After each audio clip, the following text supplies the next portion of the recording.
Nagsimulang magtawanan ang aking anak at manugang nang pumasok ako sa bulwagan ng korte. Ito ay isang malamig, kalkulado at malupit na tawa. Haha, wala na siyang matitira, narinig kong bulong ni Jessica kay Caleb habang tinitingnan nila ako na parang basura. Ako, si Aling Eleanora Santos, 71 taong gulang, ay dahan-dahang lumakad patungo sa upuan ng akusado, nararamdaman ang bawat tingin na nakapako sa aking likuran. Wala silang alam tungkol sa akin, isang bagay na itinago ko sa loob ng maraming taon, simula pa nang magretiro ako. At nang pumasok ang huwes at tumingin sa akin, nagbago ang lahat. Lumaki ang kanyang mga mata. Yumuko siya. Aling Eleanora Santos, ikaw nga po. Ngunit bago marating ang sandaling iyon, bago baliktarin ang buong silid, kailangan kong ipaliwanag kung paano ako napunta doon. Kung paano ang sarili kong anak, ang taong dinala ko sa aking sinapupunan, inalagaan, pinalaki ng mag-isa matapos mamatay ang kanyang ama, ay naging ang lalaking gustong iwan ako sa kalsada. Nagsimula ang lahat 6 na buwan na ang nakalipas ng pumanaw si Roberto, ang aking asawa. Kami ay kasal sa loob ng 48 taon. 48 taon ang pagbuo ng buhay ng magkasama, ng pagtatayo ng bahay na iyon palagpalag, ng pag-ipon ng bawat sentimo. Nang siya ay mamatay, may bahagi rin sa akin ang namatay. Naiwan akong mag-isa sa 3 silid na bahay na amoy sigarilyo niya, amoy kanyang mumurahing pabango, lahat ng aming alaala. Lumitaw si Caleb 3 araw matapos ang libing. Hindi siya nag-iisa. Dinala niya si Jessica, ang 35 taong gulang na babae na may ngiting salesperson at mga matang kinakalkula ang lahat na parang may cash register sa kanyang ulo. Pumasok sila sa aking bahay na may mga bag ng pagkain, may mga yakap na parang hungkag, may mga salitang napakatamis. Ma, hindi ka maaaring manatiling mag-isa, sabi ni Caleb sa akin habang inaayos ni Jessica ang aking kusina nang hindi ko naman hinihingi. Kailangan mo ng tulong. Hindi ka na bata. Ako ay 70 taong gulang noon. Pakiramdam ko ay pagod ako. Lubos na nalungkot sa pagkawala, ngunit hindi naman ako walang kakayahan. Gayunpaman, kapag ang iyong kaisa-isang anak ay tumingin sa iyo ng maihalong awa at pag-aalala, kapag sinabi niya sa iyo na gusto lang niyang alagaan ka, nagsisimula kang magduda sa iyong sarili. Nagdala ako ng ilang dokumento, sabi niya, habang inilalabas ang isang brown folder mula sa kanyang briefcase. Kailangan ko lang na pirmahan mo rito at rito. Ito ay mga bank papers para matulungan kitang pamahalaan ang mga account ni tatay. Alam mo namang komplikado ang mga bagay na ito. Komplikado? Anong interesanting salita na nagmula sa kanya? Ako na gumugol ng 35 taon sa paglutas ng financial fraud, money laundering, mga corruption scheme na nagkakahalaga ng milyon-milyong piso. Ako na ang nagpatremble sa mga negosyante, politiko at kriminal na nakasuot ng trade. Ngunit sa sandaling iyon, nakaupo sa aking kusina na may pusong wasak sa pagkamatay ni Roberto, pumirma ako. Pumirma ako nang hindi binabasa. Pumirma ako nang nagtitiwala sa aking anak. Pumirma ako at sinelyuhan ang sarili kong bitag. Ang mga linggo ay lumipas na parang ulap. Mas madalas na dumating si Caleb at Jessica, palaging may parehong kisong and dance. Ma, nakita ko itong mga gamot para mas makatulog ka. Ma, sabi ng doktor dapat mo itong inumin para sa iyong mga nerbiyos. Ma, nakalimutan mo na bang pinag-usapan natin ito kahapon? Sinimulan nila akong tratuhin na parang nawawalan ako ng isip. Na parang bawat normal na pagkalimot para sa isang 70 taong gulang na babae ay senyales ng demensya. Na parang ang pagkalito ng Martes sa Miyerkules ay nangangahulugang hindi ko na kayang alagaan ang aking sarili. Isang araw, may dumating na lalaki sa aking pinto. Ipinakilala niya ang kanyang sarili bilang si E.K. Fernandez, isang psychiatrist. Sinabi niya na nag-schedule si Caleb ng isang routine evaluation. Nagtanong siya sa akin ng mga kakaibang tanong. Nagpakita siya sa akin ng mga drawing. Pinapaalala niya sa akin ang mga listahan ng salita, habang nagtatala sa isang tablet, tumatango ng may ekspresyon na ginagamit ng mga doktor, kapag napagdesisyonan na nila ang diagnosis, bago pa man magsimula. Ginang Santos, nakikita ko ang mga nakababahalang senyales ng pagbaba ng kognitibo, sabi niya sa huli nang hindi man lang ako tinitingnan sa mata.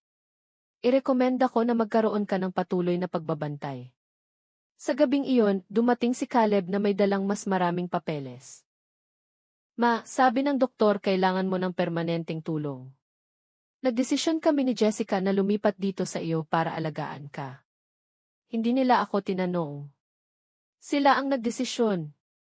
Sa sumunod na linggo, nakatira na sila sa aking bahay.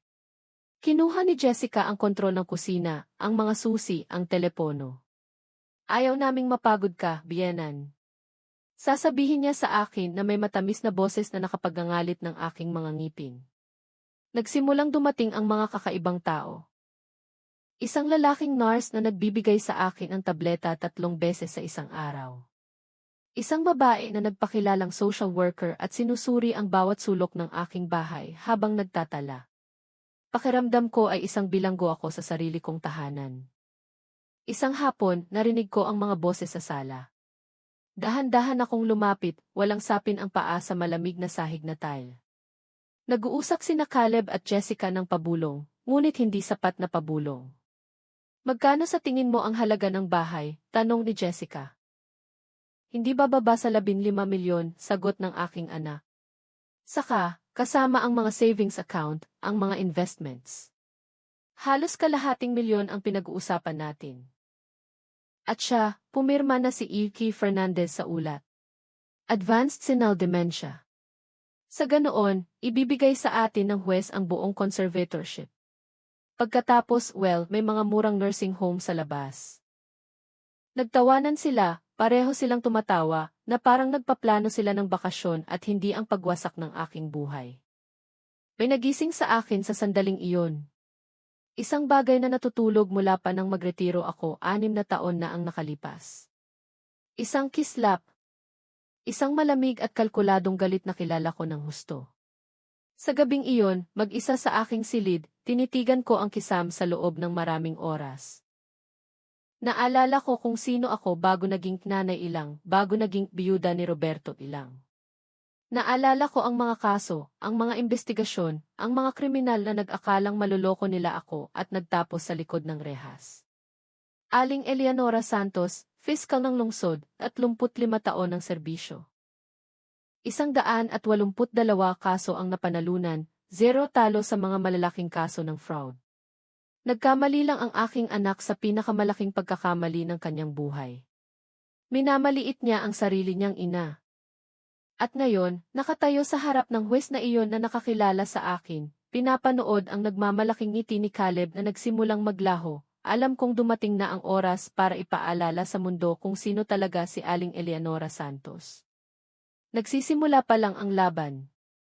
Nanatiling nakatayo si Hukom Manuel Corpuz sa harap ng kanyang upuan, tinitingnan ako na parang nakakita siya ng multo. Isang multo mula sa kanyang profesional na nakaraan. Naalala ko siya ng perpekto. 15 taon na ang nakalipas, isa siyang batang abogado na bagong graduate sa law school, nagtatrabaho sa opisina ng fiscal bilang aking pansamantalang assistant.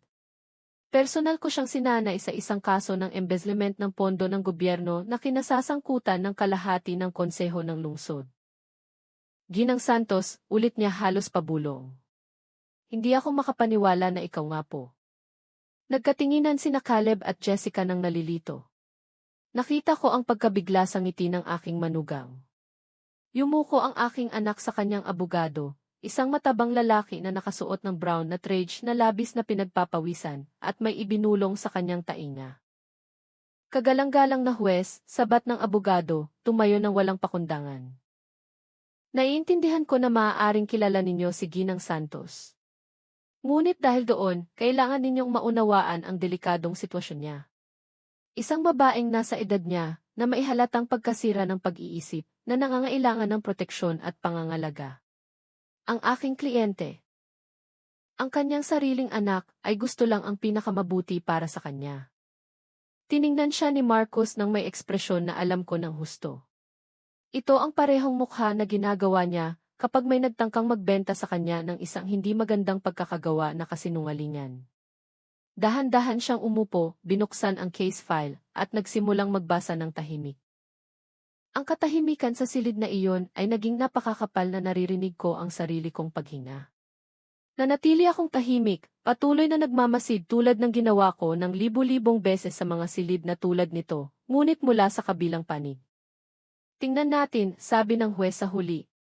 Ayon sa medical report na ito mula kay E. Fernandez, si Ginang Santos ay dumaranas ng advanced senile dementia, madalas na pagkalimot, temporal and spatial disorientation, at kawalan ng kakayahan na pamahalaan ang kanyang mga pinansyal. Tumingin siya sa akin. Tama ba ito, Ginang Santos? Bago pa man ako makasagot, tumayo si Jessica. Kagalang-galang na huwes, nang walang paggalang, hindi na nga niya naalala kung anong araw ngayon. Kahapon, 3 beses niya akong tinanong kung nakakain na ba siya ng almusal. Noong nakaraang linggo, lumabas siya ng bahay na nakapajama. Iniisip na pupunta siya sa simbahan. Kailangan niya ng patuloy na tulong. Kasinungalingan. Bawat salita ay isang perpektong inensayong kasinungalingan. Ngunit hindi pa rin ako nagsalita. Hindi pa ito ang aking oras. Maupo, Ginang. Utos ni Marcos kay Jessica na may matigas na boses. Pagkatapos, tumingin siya ng diretso sa aking mga mata. Ginang Santos, mayroon po ba kayong legal representation sa pagdinig na ito? Wala po, kagalang-galang na huwes, sagot ko ng malinaw at matatag na boses. Ako lang po ang dumating. Sumingha si Caleb ng isang maikling tawa, halos isang singhal. Siyempre, siya lang ang dumating. Hindi nga niya alam kung nasaan siya. Pinukpok ng huwes ang kanyang gavel ng isang beses. Tahimik. Ginoong Caleb, magsasalita ka lang kapag tinanong. Bumaling siyang muli sa akin. Ginang Santos, naiintindihan po ba ninyo kung bakit kayo naririto ngayon? Opo, kagalang-galang na huwes. Ang aking anak na si Caleb at ang kanyang asawang si Jessica ay nagpetisyon para sa aking legal interdiction. Gusto nila akong ideklara na legal na walang kakayahan na pamahalaan ang aking mga ari-arian at ang aking buhay. Gusto nilang kunin ang aking bahay, ang aking ipon, at ikulong ako sa isang murang nursing home, habang sila ay nagtatamasa ng kung ano ang pinaghirapan namin ng aking asawa sa loob ng halos 50 taon ng tapat na pagtatrabaho. Ang katahimikan na sumunod ay lubos. Pumutla si Caleb. Bumuka ang bibig ni Jessica, ngunit walang lumabas na tunog. Ang abogado ay mas lalong pinagpapawisan, kumuha ng panyo para punasan ang kanyang noo. Nakikita ko na siya ay lubos na malinaw ang pag-iisip, komento ni Marcos na halos may tono ng pagpapatawa. Sabihin ninyo, anong petsa ngayon? Linggo, Marso 12, 2024. Alas negatibo 1:00. 4:00 ng umaga. Ito ang ikatlong bulwagan ng sibil na korte ng probinsya. Kayo po si Hukom Manuel Corpus na nagtrabaho sa ilalim ng aking pangangasiwa sa kaso laban sa dating Alcalde Fernandez para sa diversion of public funds noong taong 2009. Napanalunan natin ang kasong iyon. Ang dating alkalde ay naglingkod ng 8 taon sa bilangguan. Nakita ko si Marcos na pinigilan ang ngiti. Si Caleb, sa kabilang banda, ay mukhang sinuntok sa tiyan. Kagalang-galang na huwes, ito ay isang act, sabat ng desperadong abogado. Siya ay nagkakaroon ng sandali ng pansamantalang kalinawan ng pag-iisip. Malinaw ang medical report. Ang medical report, sabat ko, ay inihanda ng isang doktor na nagngangalang Fernandez, na nag-evaluate sa akin ng isang beses lamang sa loob ng humigit kumulang 20 minuto sa aking sariling tahanan nang walang anumang complementary studies, nang walang pagsusuri ng nakaraang medical history, nang walang blood tests, nang walang AV, nang walang anumang objektibong test upang suportahan ang kanyang diagnosis. Naglabas ako ng isang manipis na folder mula sa aking bag, hindi na nanginginig ang aking mga kamay. Sinanay ko ang mga ito sa loob ng mga dekada na hindi manginig sa harap ng isang kriminal. Narito, ipinagpatuloy ko ang mga resulta ng isang kumpletong neurological evaluation na isinagawa 2 linggo na ang nakalipas ni E.A. Sofia Ramirez, isang board-certified neurologist na may 30 taon ng karanasan. Kasama rito ang malawak na cognitive analysis, brain imaging studies, at mga memory tests. Konklusyon, normal na cognitive function para sa aking edad, zero senyales ng demensya. Ibinigay ko ang folder sa huwes. Kinuha ito ni Marcus at sinimulang suriin ng maingat. Namumula ang abogado ni Caleb. Imposible po iyan. Hindi niya kayang gawin iyan ng mag-isa. May nagmamanipula sa kanya. Walang nagmamanipula sa akin, sabi ko, tinitigan siya. Sa loob ng 35 taon, ako ay isang fiscal ng lungsod na dalubhasa sa financial fraud at corruption. Nag-imbestiga at nagdemanda ako ng 182 kriminal, negosyante, politiko, at tiwaling abogado. Nagpahinga ako. Mga walang utang na loob na anak na nanloloko sa kanilang sariling mga magulang. Tumayo ng biglaan si Jessica. Kalokohan ito. Nag-a-acting lang siya. Kagalang-galang na huwes, kailangan ninyong makita kung paano siya sa bahay. Nakakalimutan niya ang lahat. Hindi nga niya kayang maghanda ng almusal ng mag-isa. Curious, kalmado kong sagot. Dahil ang mga tableta na ibinigay mo sa akin 3 beses sa isang araw, ang parehong mga tableta na sinasabing para sa aking mga nerbiyos. Ipinadala ko ang mga ito para masuri. Alam mo ba kung ano ang nilalaman ng mga ito? Benzodiazepines sa dosis na sapat upang panatilihing nasa estado ng permanenteng pagkalito ang sinumang tao. Ang parehong mga tableta na nagdudulot ng eksaktong mga sintomas na kailangan mong ipakita. Direkta ang tama. Napatigil si Jessica, nakabuka ang bibig. Tumingin si Caleb sa ibang direksyon. Iyan ay isang napakaseryosong akusasyon, Ginang Santos, sabi ni Hukom Marcos. Ngunit ang kanyang tono ay hindi paninisi. Ito ay tono ng isang taga-usig.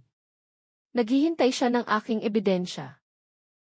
Mayroon akong kumpletong toxicological analysis, sabi ko, isinagawa ng Martinez at Associates Forensic Laboratory, ang parehong lab na ginamit namin sa opisina ng fiscal para sa mga kasong kriminal. Ang mga tableta ay kinilala bilang diazepam, 1,0 Isang dosis na mas mataas kaysa sa anumang normal na paggamot para sa pagkabalisa, sapat upang magdulot ng disorientation, mga problema sa short-term memory, hirap sa pag-concentrate. Naglabas ako ng isa pang dokumento mula sa aking bag.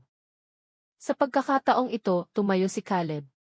Ma, tigil na. May sakit ka. Hindi mo alam ang sinasabi mo. Maupo, Ginoong Caleb, utos ng huwes na may matigas na boses.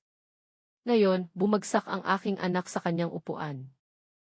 Sa unang pagkakataon, nakita ko sa kanyang mga mata ang isang bagay na hindi ko pa nakita noon. Takot. Tunay na takot. Ngunit nagsisimula pa lang ito. Hindi pa nila alam ang kalahati ng aking natuklasan.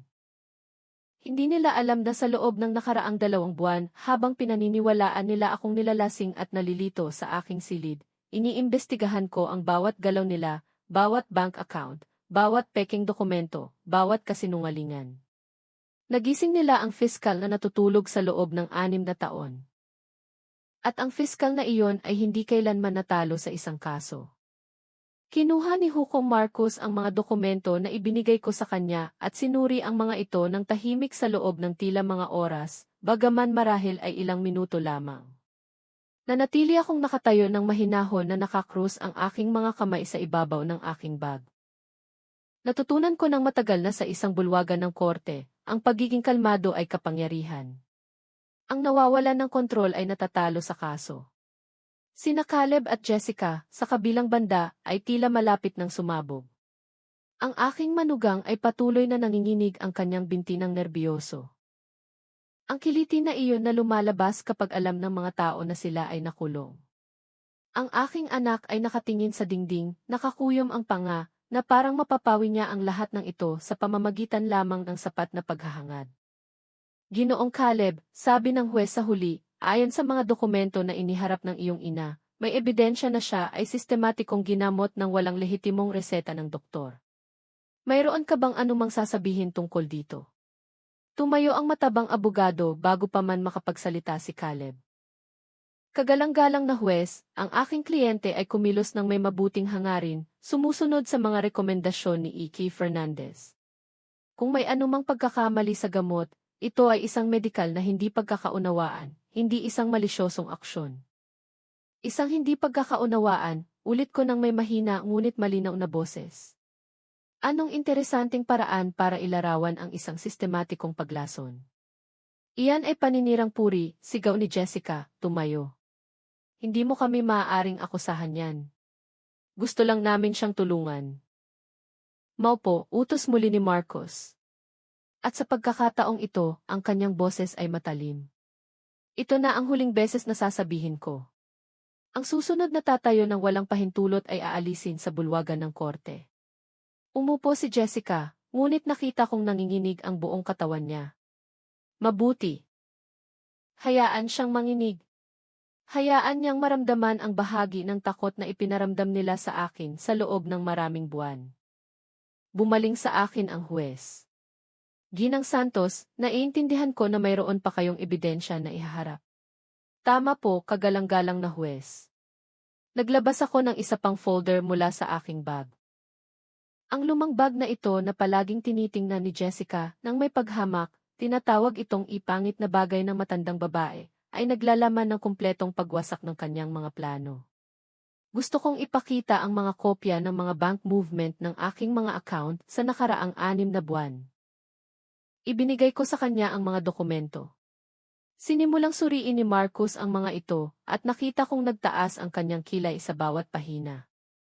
Nakikita ko ang mga transfer dito para sa malalaking halaga. 20,000 noong Enero, 35,000 noong Pebrero, 40,000 noong Marso. Tumingin siya kay Caleb. May papaliwanag mo ba ang mga galaw na ito? Umalis si Caleb nang hindi komportable sa kanyang upuan. Ito ay mga kinakailangang gastos para sa pangangalaga ng aking ina. Mga gamot, medical consultation, ang pribadong nurse. Kasinungalingan, sabi ko ng simple. Walang pribadong nurse. Ang lalaking pumunta sa bahay ay si Valentino Reyes, isang walang trabahong aktor na inupahan ni Jessica ng 500 bawat linggo para magpanggap na nurse. Mayroon akong kanyang sworn affidavit dito, pinirmahan sa harap ng isang notaryo 3 araw na ang nakalipas. Ang katahimikan na bumalot sa silid ay napakakapal na halos mahawakan. Pumutla si Caleb. Bumuka ang mga mata ni Jessica na parang lalabas sa kanyang mga socket. Nagkaroon si Valentino ng disenteng pakiramdam ng pagkakasala. Ipinagpatuloy ko. Nang ipaliwanag ko sa kanya ang nangyayari. Nang ipakita ko sa kanya na hindi ito isang simpleng pag-arte lamang kundi paglahok sa fraud. Nagpa siya siyang makipagtulungan. Sinabi niya sa akin ang lahat. Kung paano siya sinanay ni Jessica na bigyan ako ng mga tableta. Kung paano niya kailangang sumulat ng mga bagay sa isang peking folder para magmukhang totoong medical history. Kung paano niya kailangang sabihin sa mga bisita na may masamang araw ako sa tuwing may bumibisita sa akin. Naglabas ako ng mas maraming papeles. Sa bawat dokumentong inilagay ko sa mesa, nakita kong gumuguho ang kastilyo ng kasinungalingan ng aking anak, palag-palag. Mayroon din akong phone records. Mga tawag sa pagitan ni Jessica at ng umano Iiki Fernandez. 53 tawag sa loob ng 3 buwan. Alam mo ba kung ano ang interesante? Kagalang-galang na huwes? Iniimbestigahan ko si Iiki Fernandez. Lumalabas na nawalan siya ng medical license, 4 na taon na ang nakalipas dahil sa pagpapalsipika ng diagnosis kapalit ng pera. Ipinagbabawal siyang mag-practice.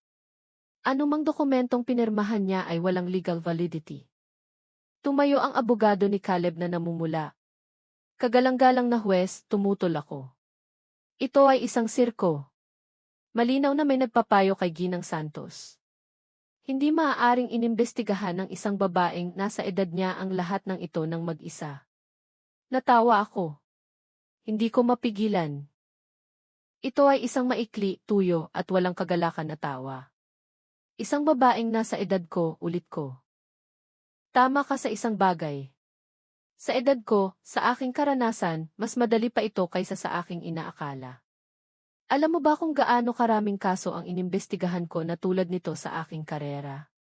Mga walang utang na loob na anak at kamag-anak na nanloloko sa mga matatanda. Idinedeklara silang walang kakayahan para pagnakawan sila. Nagdemanda ako ng hindi bababa sa 20 magkaparehong kaso. Alam ko ang bawat trick, bawat kasinungalingan, bawat peking dokumento na maaaring gamitin.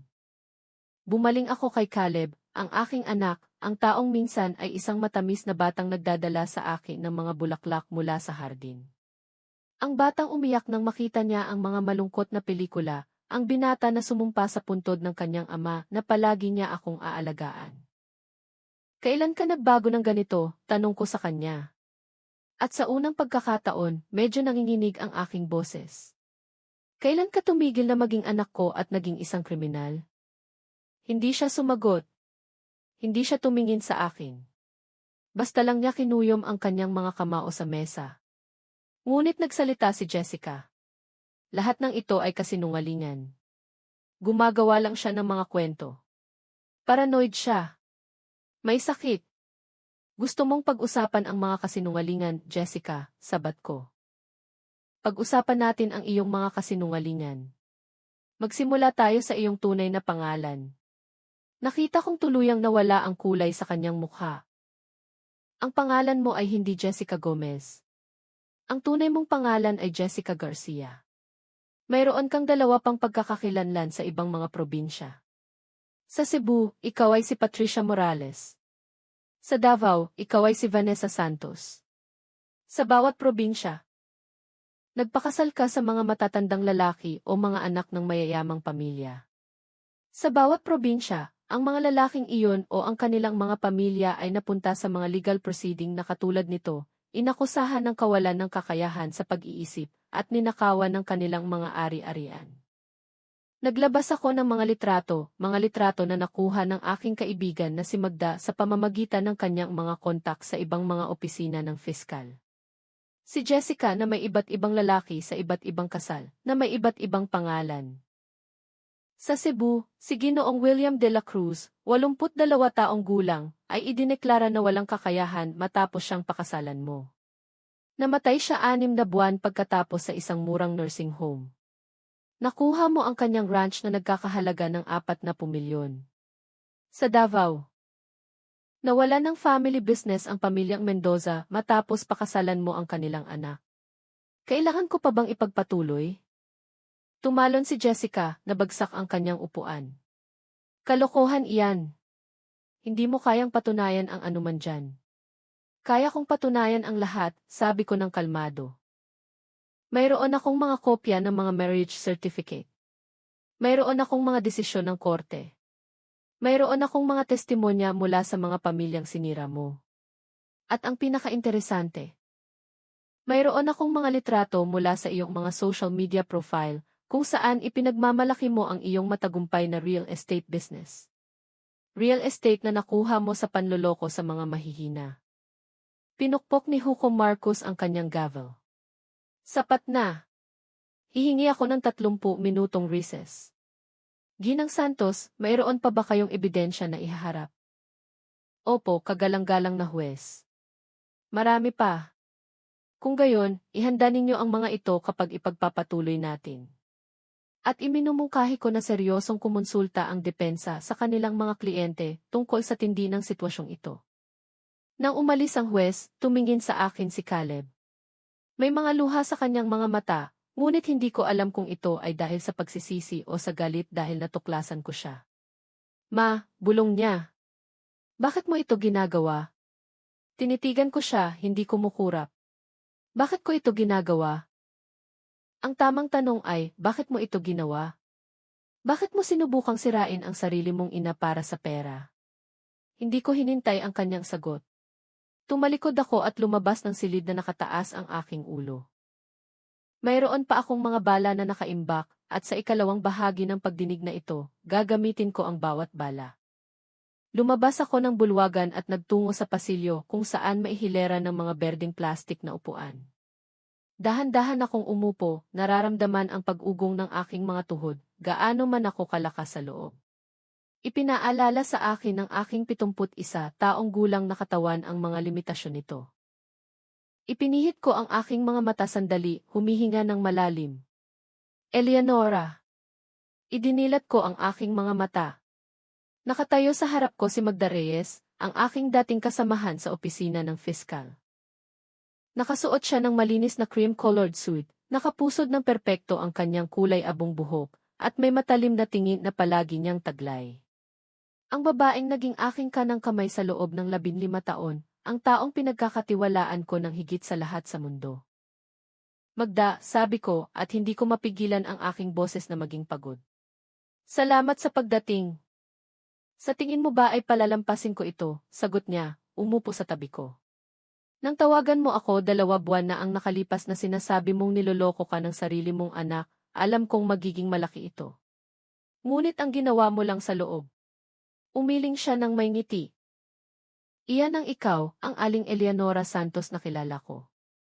Ang nagpatremble sa mga pinakamapanganib na kriminal. Inabot niya sa akin ang isang bagong Manila folder. Ito ang hiniling mo. Ang kompletong records ni Jessica Garcia, alias Patricia Morales, alias Vanessa Santos. Nakipag-ugnayan ako sa aking mga kasamahan sa Cebu at Davao. Lubos silang masaya na makipagtulungan. Ang babaeng iyon ay nag-iwan ng bakas ng mga sirang pamilya sa buong bansa. Binuksan ko ang folder. Sa loob ay mga dokumento, mas maraming litrato, sworn affidavit. Ito ay purong dinamita. Mayroon pa, ipinagpatuloy ni Magda sa mas mahinang boses. Inimbestigahan ko rin ang iyong anak. Eleonora, lubos akong nagsisisi, ngunit kailangan mong malaman ito. Bumilis ang tibok ng puso ko. Ano ang natuklasan mo? Si Caleb ay nasa malubhang problema sa pananalapi sa loob ng nakaraang 2 taon. Ang kanyang law firm ay malapit ng mabangkarote. May utang siyang higit sa 1 milyon sa utang sa pagsusugal. Mayroon siyang 3 utang na hindi pa nababayaran. Ang bahay na sinasabing binili niya kasama si Jessica ay talagang nakasangla ng husto. Desperado sila sa pera. Pakiramdam ko ay sinuntok ako sa dibdib. Ang aking anak, ang matagumpay na abogado na palaging ipinagmamalaki ang kanyang mga importanteng kaso, ang kanyang mga corporate clients, ay nalugi at nakita niya ang sarili niyang ina bilang solusyon. Nakilala niya si Jessica 1 taon na ang nakalipas, patuloy ni Magda.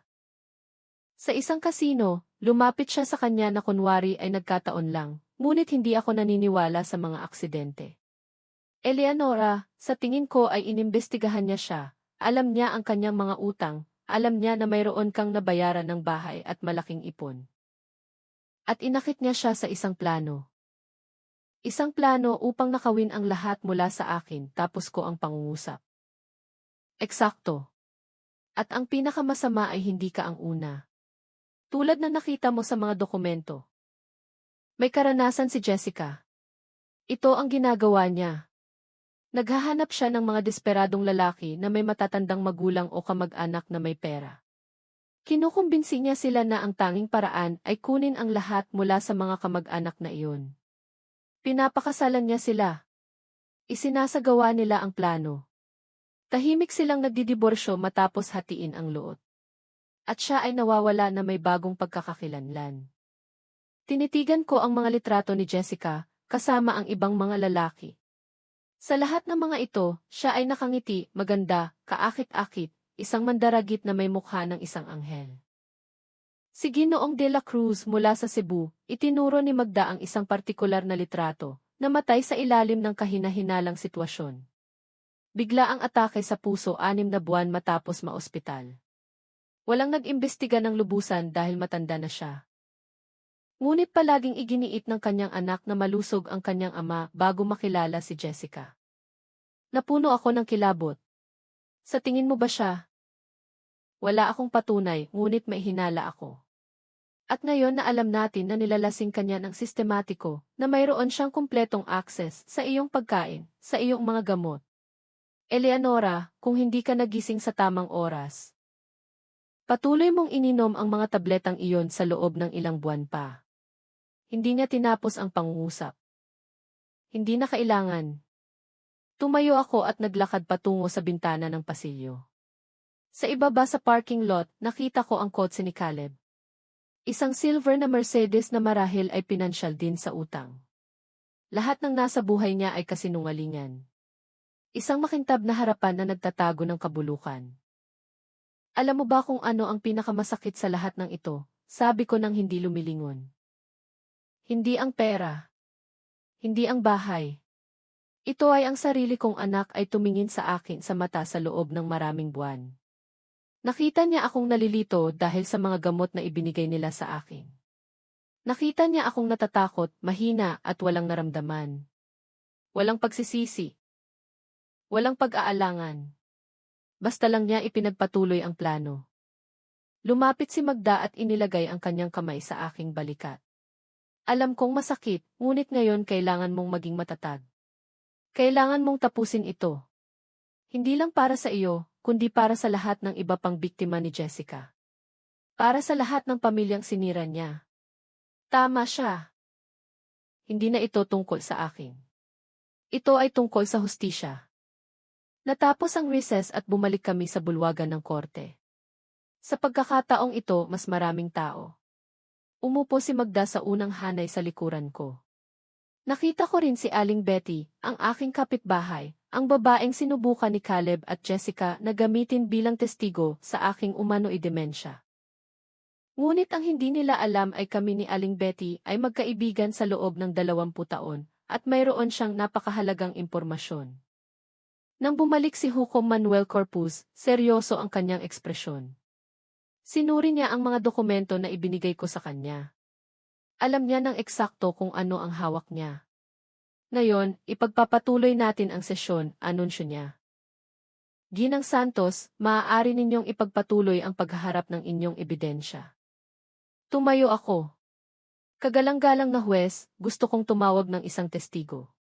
Si Ginang Betty Cruz, ang aking kapitbahay sa loob ng 20 taon. Tumayo si Aling Betty at lumakad sa harap. Siya ay pinanumpaan at umupo sa stand. Tinitigan siya ni Caleb ng nerbiyoso. Nakakuyom ang panga ni Jessica. Ginang Cruz, sinimulan ko. Nakatira ka sa bahay na katabi ng sa akin, tama? Tama po. Kami ay magkapitbahay mula pa nang lumipat kayo ni Roberto sa lugar. At napansin mo ba ang nangyayari sa aking bahay sa nakaraang ilang buwan? Tumango si Aling Betty.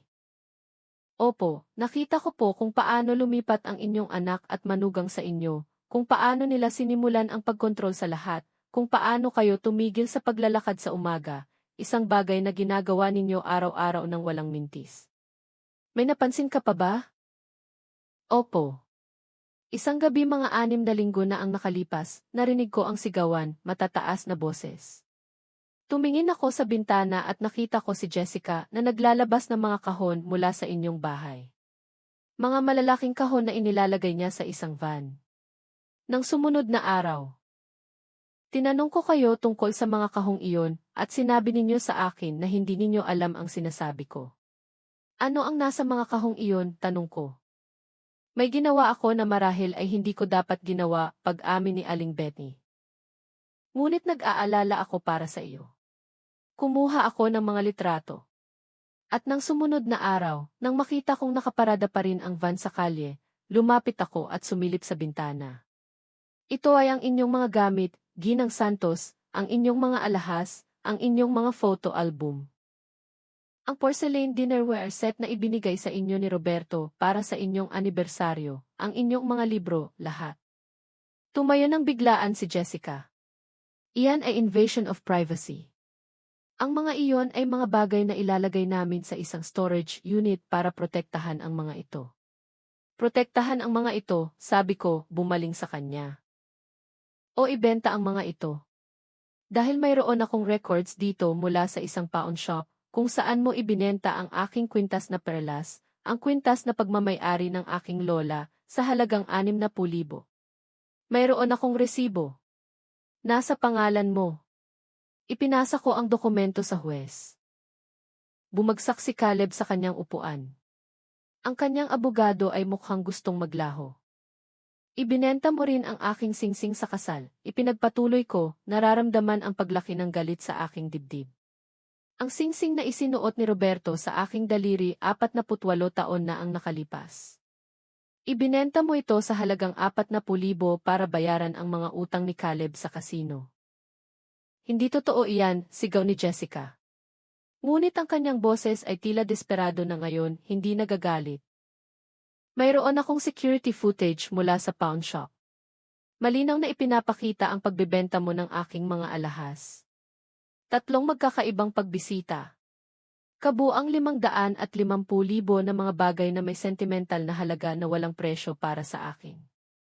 Pinukpok ng huwes ang kanyang gavel. Ginang Jessica Garcia, maupo agad o ipapaalis kita sa bulwagan ng korte. Umupo si Jessica, ngunit nakita kong nanginginig ang buong katawan niya.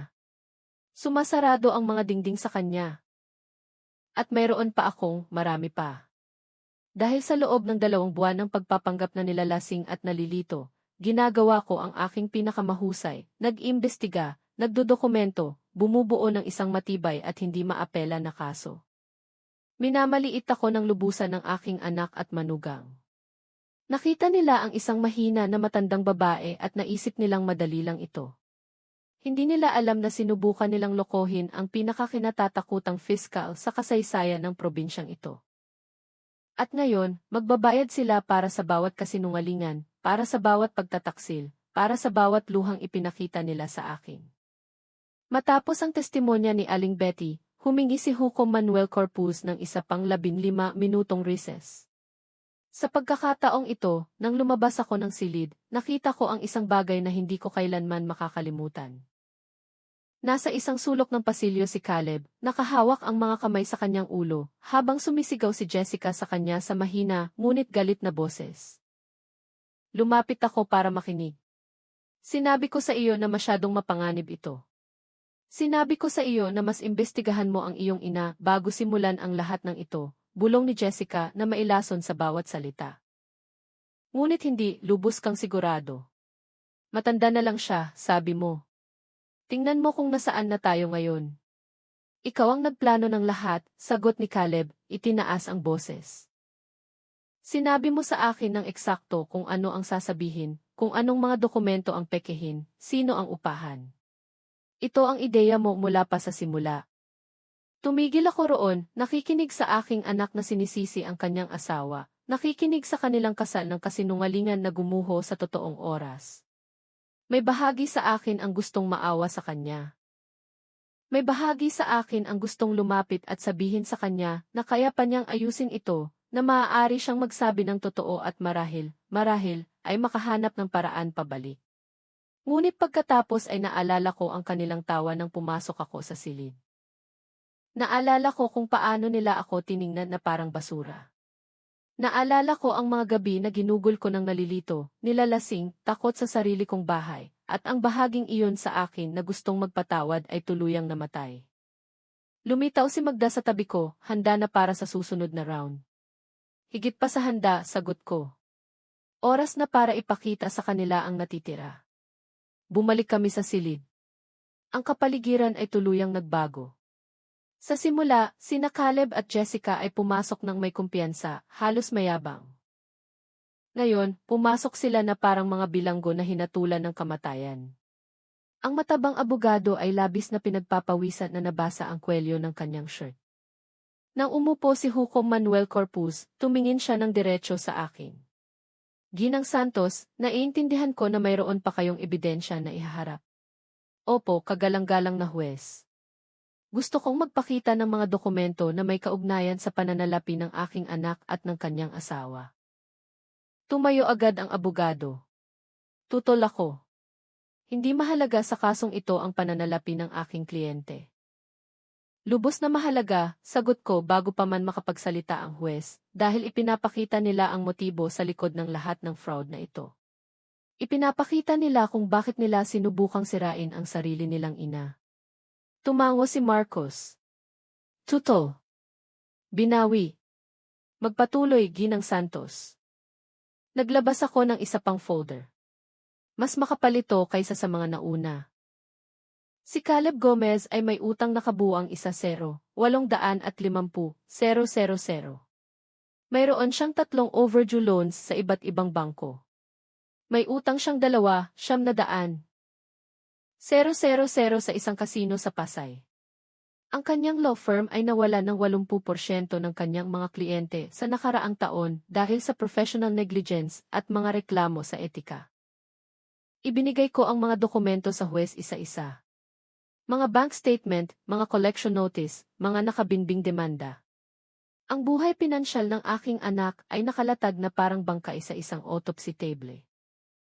Ang kanyang bahay ay nakasangla sa 120% ng halaga nito. Ang kanyang kotse ay 3 buwan na lang bago mabawi.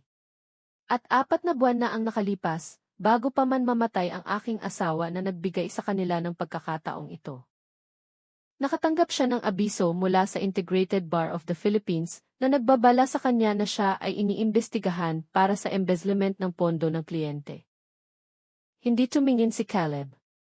Nakayuko siya, talunan. Ngayon, pag-usapan natin si Jessica, ipinagpatuloy ko. O dapat kong sabihin na Jessica Garcia, dahil iyan ang tunay niyang pangalan. Si Jessica ay hindi abogado. Tulad ng sinabi niya sa aking anak, hindi siya kailanman nag-aral ng batas. Hindi siya kailanman nag-aral sa kolehiyo. Ang mayroon siya ay criminal record sa 3 magkakaibang probinsya. Pumutla si Jessica na parang papel. Sa Maynila, inaresto siya para sa fraud noong 2016 na. Ang mga kaso ay ibinasura dahil sa legal technicality. Sa Las Vegas, inimbestigahan siya para sa kahina-hinalang pagkamatay ng isang 75 taong gulang na lalaki na kanyang pinakasalan 2 buwan bago iyon. Nang walang sapat na ebidensya, isinara ang kaso. Sa Cebu, tulad ng nabanggit ko na, mayroong kaso ni William de la Cruz, isa pang matandang lalaki na patay sa ilalim ng kakaibang sitwasyon matapos siyang pakasalan. Naglabas ako ng mga litrato, mga mugshots ni Jessica, na may iba't ibang pangalan, iba't ibang hairstyle, ngunit palaging parehong malamig at kalkuladong tingin. Ang ginagawa ni Jessica ay simple ngunit epektibo. Naghahanap siya ng mga lalaki na may problema sa pananalapi na may matatandang kamag-anak na may pera. Inaakit niya sila. Kinukumbinsi niya sila na ang tanging solusyon ay kunin ang lahat mula sa mga kamag-anak na iyon. Pinaplano niya ang bawat detalye. Ang mga peking medical document, ang mga gamot upang lumikha ng pagkalito, ang paghihiwalay sa biktima sa lipunan. Pagkatapos ay isinasagawa nila ang plano, nakukuha ang pera, at siya ay nawawala na may bagong pagkakakilanlan. Tumayo si Magda mula sa kanyang upuan sa madla. Kagalang-galang na huwes, ako po si Margaret Reyes, dating state prosecutor. Tinutulungan ko po si Ginang Santos sa kanyang investigasyon. Mayroon po akong mga kontak sa Cebu, Davao. At Maynila na nagkukumpirma ng lahat ng sinasabi niya. Mayroon din po akong sworn affidavit mula sa 2 pamilya na biktima ng parehong scheme. Tiningnan siya ng huwes nang may pagtataka. Fiscal Reyes, naaalala ko kayo. Nagtrabaho kayo sa ilang mahalagang kaso maraming taon na ang nakalipas. Tama po, kagalang-galang na huwes, at masisiguro ko po sa inyo na ang nakikita ninyo rito ay isang malinaw at dokumentadong criminal pattern. Si Jessica Garcia ay isang professional predator at si Caleb Gomez, sa kasamaang palad, ay ang kanyang pinakahuling accomplice. Bumaling si Marcos sa abogado ni Caleb.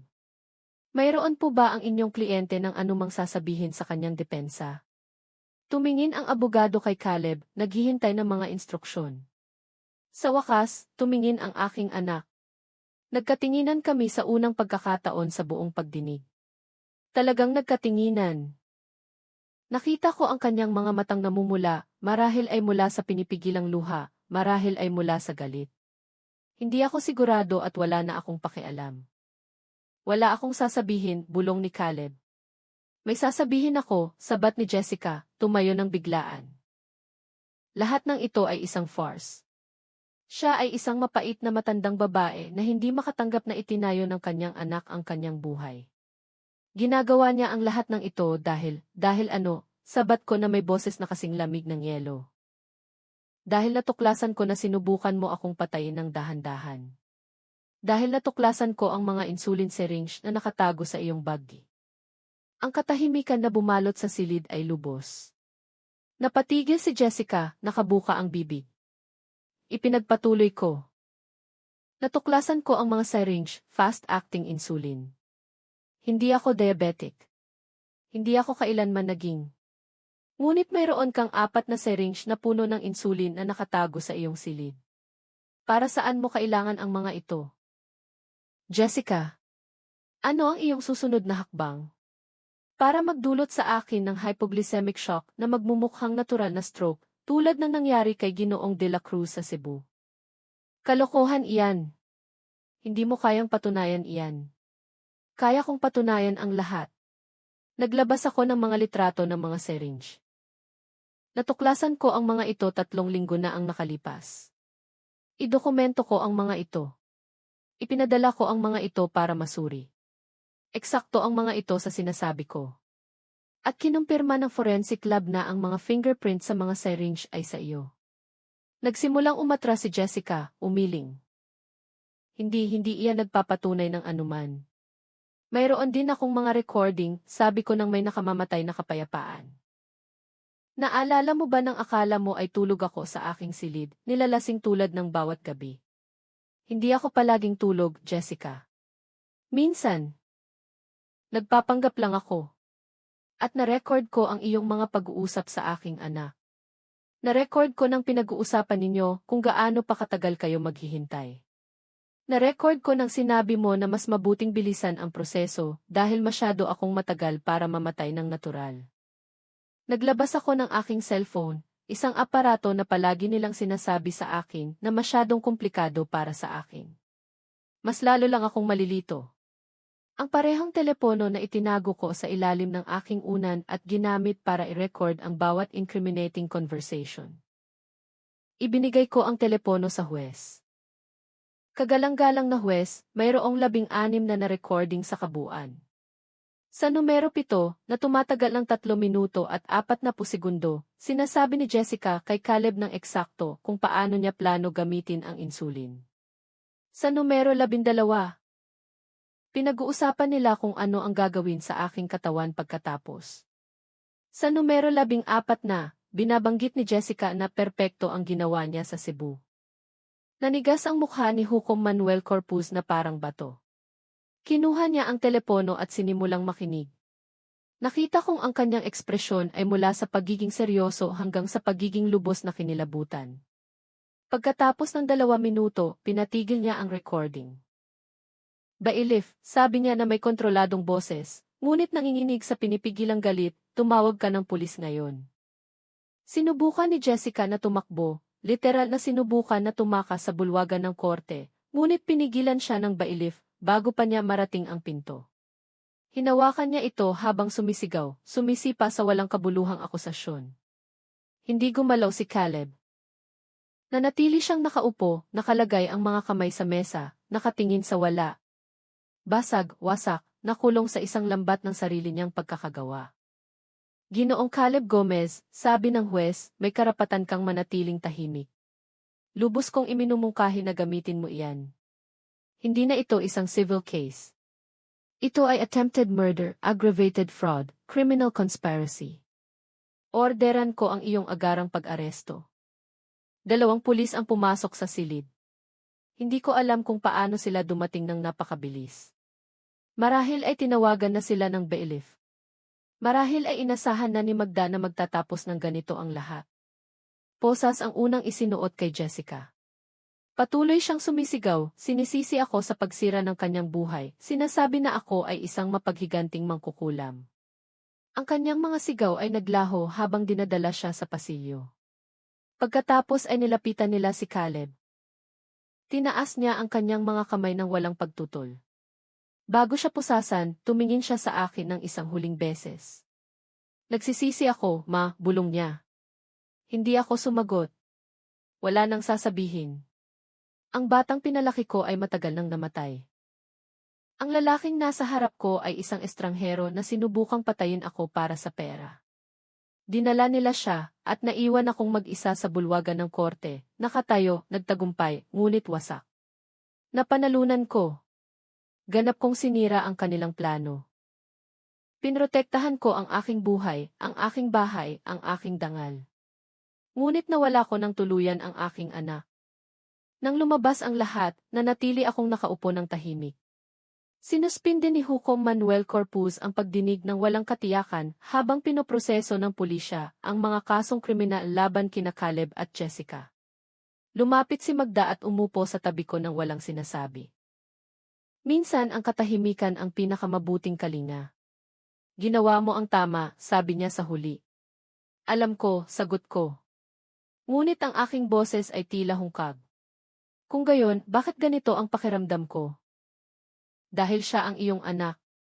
At gaano man siya naging halimaw, may bahagi pa rin sa iyo ang naaalala ang batang siya noon. Tama siya. Ipinihit ko ang aking mga mata at nakita ang mga alaala. Si Caleb na 5 taong gulang na nagdadala sa akin ng mga drawing mula sa paaralan. Sa edad na 1-0, yumakap sa akin nang umiyak ako sa libing ng aking ina. Sa edad na 18, nanunumpa na magiging isang mabuting lalaki tulad ng kanyang ama. Sa anong sandali nagkamali ang lahat? Sa anong sandali ginawa siya ng pera at desperasyon na isang taong kayang patayin ang sarili niyang ina? Kailangan mong umuwi, malumanay na sabi ni Magda. Kailangan mong magpahinga. Hindi pa ako makakabalik sa bahay na iyon pag-amin ko. Ito ay puno ng kanila, ng kanilang mga gamit, ng kanilang mga kasinungalingan, ng lahat ng ginawa nila. Kung gayon, pumunta ka sa akin. Mayroon akong guest room. Maaari kang manatili hanggat kailangan mo. Tinanggap ko ang kanyang alok dahil wala akong lakas para makipagtalo.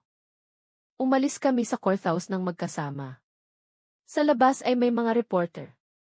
Hindi ko alam kung paano nila nalaman ng napakabilis, ngunit naroon sila na may mga kamera at mikropono na sumisigaw ng mga tanong. Ginang Santos, totoo po ba na sinubukan kayong patayin ng inyong anak?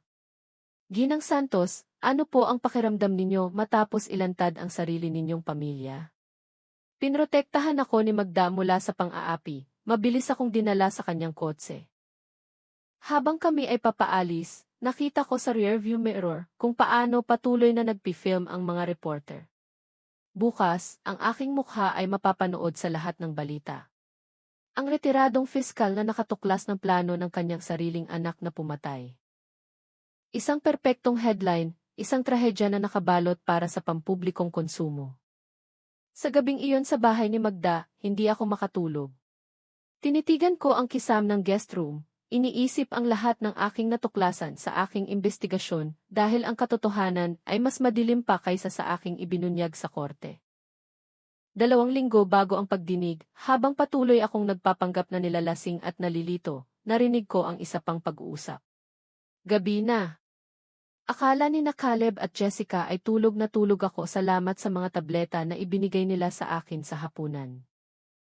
Ngunit natuto akong itago ang mga tableta sa ilalim ng aking dila at iluwa ang mga ito kapag umalis sila. Nasa sala sila, umiinom ng alak, nag-uusap sa mahihinang boses. Tahimik akong gumapang sa pasilyo hanggang sa marinig ko sila ng mas malinaw. Gaano pa katagal tayo maghihintay? Tanong ni Caleb na may pagkabigo. Pinipilit ako ng mga kreditor. Kailangan ko ang pera ngayon. Kalma, sagot ni Jessica na may malasutla na boses na ginagamit niya kapag minamanipula niya ito. Malapit nang matapos ang lahat kapag idineklara na siya ng huwes na walang kakayahan. Ililipat natin ang lahat sa pangalan mo at pagkatapos, nangyayari ang mga aksidente, lalo na sa mga matatanda. Hindi ko alam kung kaya ko, bulong ni Caleb. Siya ang aking ina. Ang iyong ina na may 22,500,000 na desperado mong kailangan. Ang iyong ina na namumuhay ng komportable habang ikaw ay nalulubog sa utang. Makatarungan ba iyan? Ikaw ang kanyang kaisa-isang anak. Ang perang iyon ay dapat sa iyo pa rin. Narinig ko kung paano siya kinumbinsi ni Jessica, salita sa salita, na ang pagpatay sa akin ay ang lohikal na solusyon. Narinig ko kung paano dahan-dahang tumigil sa pagtutol ang aking anak. Narinig ko ang eksaktong sandali na nilampasan niya ang linya sa pagitan ng fraud at premeditated murder. Okay, sabi niya sa huli. Ngunit kailangan itong magmukhang natural.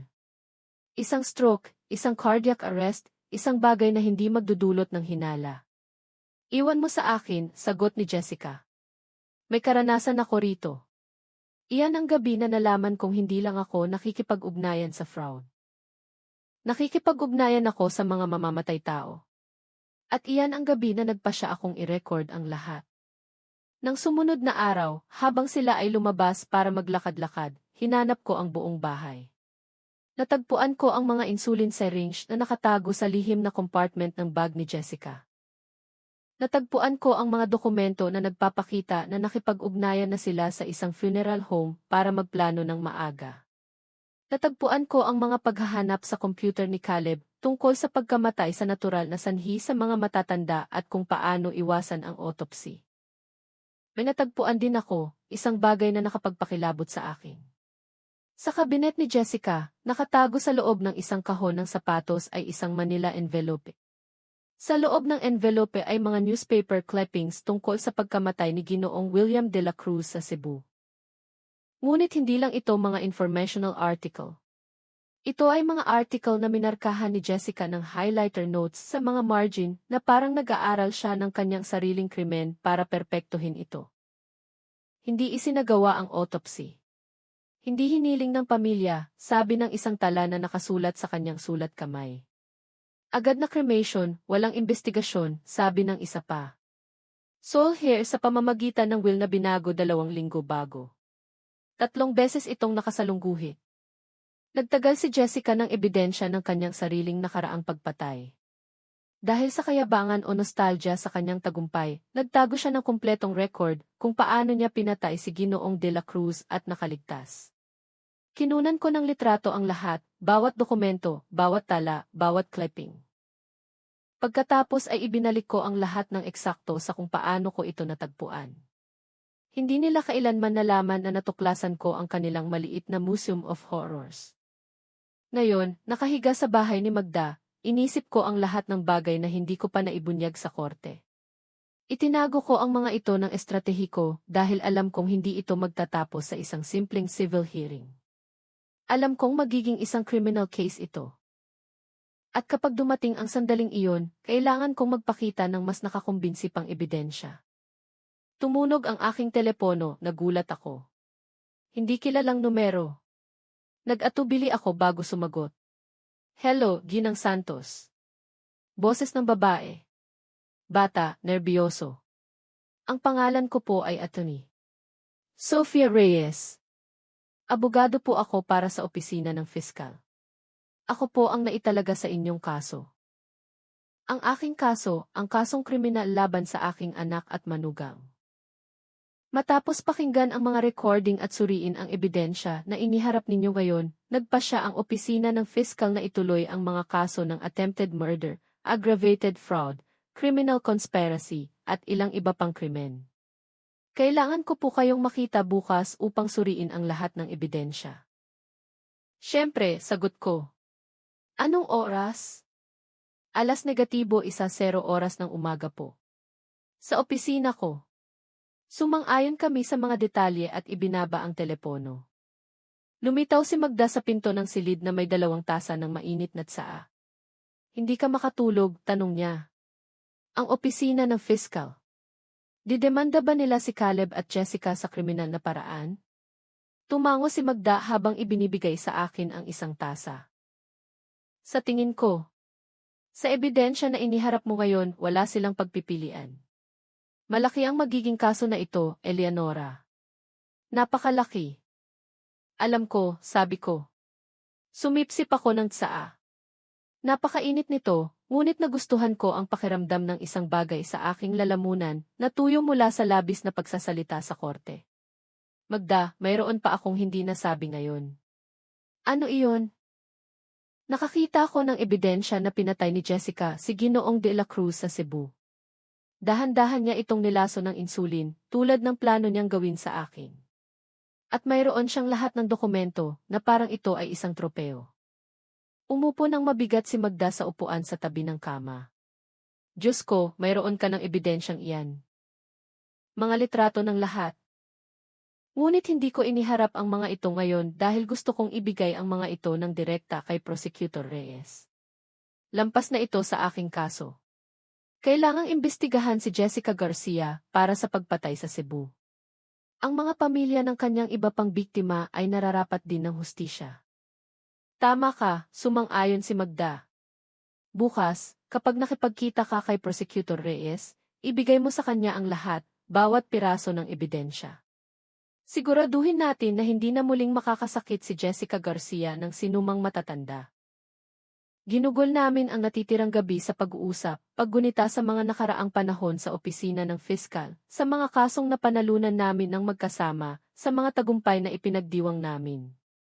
Nakagiginhawa na alalahanin kung sino ako bago ang lahat ng ito. Hindi lang isang biktima, hindi lang isang pinagtaksilan na ina, kundi isang babaeng inilaan ang kanyang buhay sa hustisya. At bagaman ang sarili kong anak ay naging kriminal na aking hinahabol, hindi ako titigil ngayon.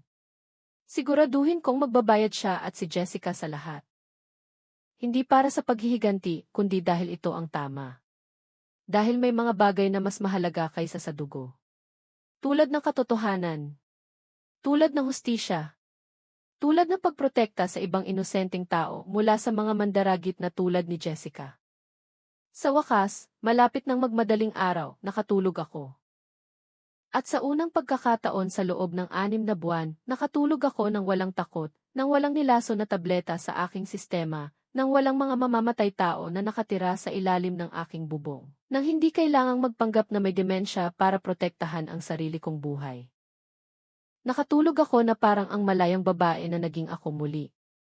Nang sumunod na umaga, nagising ako na may araw na pumapasok sa bintana ng guest room ni Magda.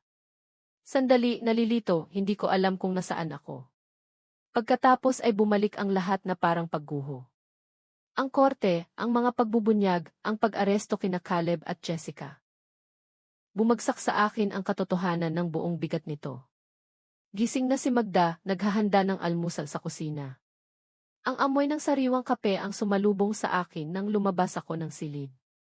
Magandang umaga, bati niya sa akin. Kailangan mong kumain bago pumunta sa opisina ng fiskal. Mahaba ang araw. Tama siya. Konti lang ang kinain ko, bahagya lang ang scrambled eggs at toast, ngunit nakatulong ang kape na linisin ang aking isip. 9:30, nagmaneho si Magda sa kanyang kotse patungo sa mga opisina ng fiskal. Ang gusali ay ang parehong pinagtrabahuhan ko sa loob ng 35 taon. Ang paglalakad doon pagkatapos ng 6 na taon ng pagreretiro ay tila kakaiba, na parang bumalik sa nakaraang buhay. Si Fiscal Sofia Reyes ay isang binata na hindi hihigit sa 35 taong gulang, payat na may salamin at seryosong ekspresyon na nagpapaalala sa akin ng aking sarili noong bata pa ako at gutom sa hustisya. Sinalubong niya kami sa kanyang opisina, na puno ng mga folder at dokumento na nakasalansan kung saan-saan. Ginang Santos, isang karangalan na makilala kayo, sabi niya, mahigpit na nakikipagkamay sa akin. Nabasa ko ang ilan sa inyong mga kaso.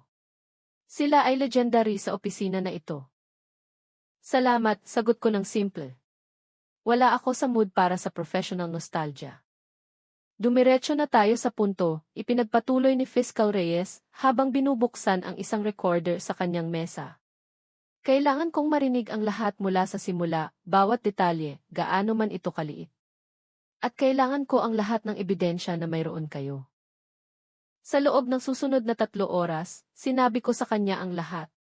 Mula sa pagkamatay ni Roberto hanggang sa sandaling natuklasan ko ang mga insulin syringe.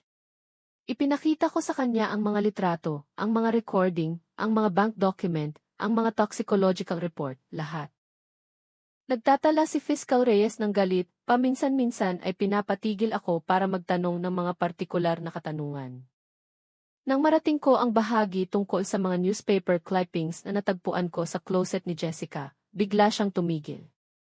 Teka, sinasabi mong mayroon kang ebidensya na si Ginang Garcia ay nagtago ng dokumentasyon tungkol sa isang posibleng nakaraang pagpatay sa Cebu. Eksakto, sagot ko.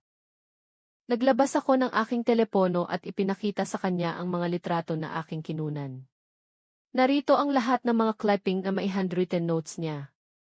Para siyang nag-aaral ng kanyang sariling krimen para ulitin ito. Tiningnan ni Fiscal Reyes ang mga litrato ng tahimik sa loob ng ilang minuto. Ang kanyang ekspresyon ay mula sa pagiging seryoso hanggang sa lubos na pagkagalit. Ito ay Ginang Santos. Ito ay ebidensya ng premeditated murder sa ibang probinsya.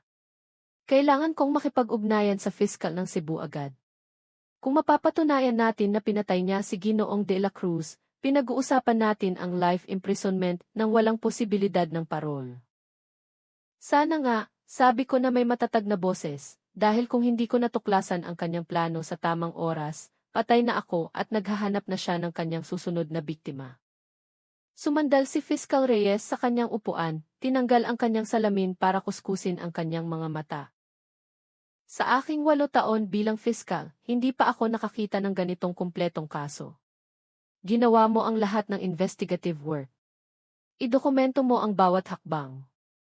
Mas marami kang ebidensya kaysa sa karamihan ng mga kaso na dumarating sa aking mesa matapos ang maraming buwan ng investigasyon ng pulisya.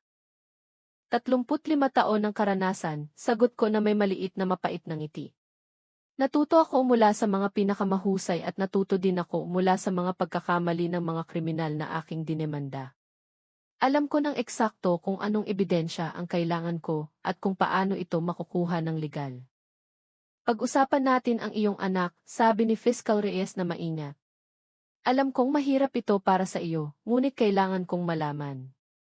Sa tingin mo ba ay kumilos siya sa kanyang sariling inisyatibo o ganap siyang minanipula ni Jessica Garcia? Ang tanong ay tumama sa aking dibdib. Ito ay isang bagay na tinanong ko sa aking sarili ng daan-daang beses sa nakaraang ilang linggo. Sa simula, gusto kong maniwala na minanipula siya ng lubusan ni Jessica. Inamin ko na gusto kong maniwala na ang aking anak ay biktima lang ng isang masamang babae. Ngunit ang totoo ay mas komplikado. Inakit siya ni Jessica, minanipula siya. Pinagsamantalahan ang kanyang mga kahinaan. Ngunit si Caleb ay gumawa ng mga conscious decision sa bawat hakbang. Pinirmahan niya ang mga peking dokumento. Inupahan niya ang peking nurse. Binigyan niya ako ng mga tableta na nagpalasing sa akin. At nang dumating ang oras para magpasya kung itutuloy ang plano na patayin ako. Sinabi niya ng bahagyang pumutol ang aking boses sa huling pangungusap. Inabutan ako ni Fiscal Reyes ng isang kahon ng tissue na nasa kanyang mesa. Hindi ako umiyak, ngunit hinawakan ko ang isa sa aking mga kamay para lang may magawa. Naiintindihan ko, malumanay na sabi ni Fiscal Reyes. At gusto kong malaman ninyo na idedemanda namin ang parehong kaso ng buong bigat ng batas. Si Jessica Garcia ay haharap sa mga kaso ng attempted murder, conspiracy, fraud, identity theft. At makikipagtulungan kami sa Cebu para sa mga kasong murder. Ang iyong anak ay haharap sa mga kaso ng attempted murder, conspiracy, fraud, breach of trust, at ilang financial crime. Gaano katagal sila maaaring makulong, tanong ko. Kung idedeklara natin silang guilty sa lahat ng kaso, si Jessica ay maaaring makulong habang buhay. Ang iyong anak ay nakaharap sa pagitan ng 25 at 40 taon sa bilangguan. 40 taon. Si Caleb ay 43 taong gulang. Kung makatanggap siya ng pinakamataas na sentensya, aalis siya sa bilangguan bilang isang matanda kung makakalabas nga siya. Mayroon pa kayong kailangang malaman, sabi ko matapos ang isang sandali ng katahimikan. Sa tingin ko, mas marami pang biktima si Jessica kaysa sa aming natukoy. Ang mga kaso sa Cebu, Davao at Maynila ay ang mga nakumpirma ko lang. Ngunit ang isang mandaragit na tulad niya na may ganoong antas ng pagiging sopistikado ay hindi nagsisimula sa wala. Marahil ay marami pa. Kailangan siyang imbestigahan ng lubusan sa bawat probinsya na kanyang pinagkuhanan ng biktima. Sumasang-ayon ako, sagot ni Fiscal Reyes. Makikipag-ugnayan ako sa DND. Ang ganitong uri ng fraud na tumatawid sa mga probinsya ay nasa ilalim ng federal jurisdiction. Mayroon silang mga resources para gawin ang isang kumpletong investigasyon ng kanyang kasaysayan. Nagpatuloy ang meeting hanggang sa lampas ng tanghali. Sinuri namin ang bawat piraso ng ebidensya, bawat testimonya, bawat legal na detalye. Ipinaliwanag ni Fiscal Reyes ang proseso na susunod, ang arraignment, ang preliminary hearing, ang trial. Tinanong niya kung handa akong magpatotoo na harapin ang aking anak sa criminal court. Handa ako, pinasigurado ko sa kanya. Nakapagpatotoo ako sa daan-daang kaso. Hindi ito magiging naiiba. Ngunit pareho naming alam na kasinungalingan iyon. Ang kasong ito ay lubos na naiiba dahil sa pagkakataong ito ang akusado ay ang sarili kong dugo. Nang sa wakas ay umalis kami sa opisina ni Fiscal Reyes, halos alas -3:00 na ng hapon. Naghihintay sa akin si Magda sa pasilyo, sinisilip ang ilang dokumento. Kumusta ang lakad? Tanong niya. Ay dedemanda ni Fiscal Reyes ang lahat ng kaso. Makikipag-ugnayan din siya sa NB at sa Fiscal ng Cebu. Haharapin ni Jessica ang hustisya para sa lahat ng ginawa niya. Tumango si Magda ng may kasiyahan. Mabuti. Karapat-dapat ang babaeng iyon na mabulok sa bilangguan. Nagpahinga siya. At si Caleb? Sa pagitan ng 25 at 40 taon, kung idedeklara na guilty sa lahat, hindi na ako nagsalita. Wala nang kailangan. Umalis kami sa gusali ng Fiscal at naglakad patungo sa kotse ni Magda. Sa labas, maaraw at mainit ang araw. Ang mga tao ay naglalakad, nagtatawanan, namumuhay ng normal. Pakiramdam ko ay nakahiwalay ako sa lahat ng iyon na parang pinapanood ko ang mundo sa pamamagitan ng salamin. Kailangan kong umuwi, sabi ko ng biglaan. Sigurado ka? Akala ko ay gusto mo itong iwasan ng ilang sandali. Kailangan kong harapin ito. Kailangan kong pumasok sa bahay na iyon at kunin itong muli.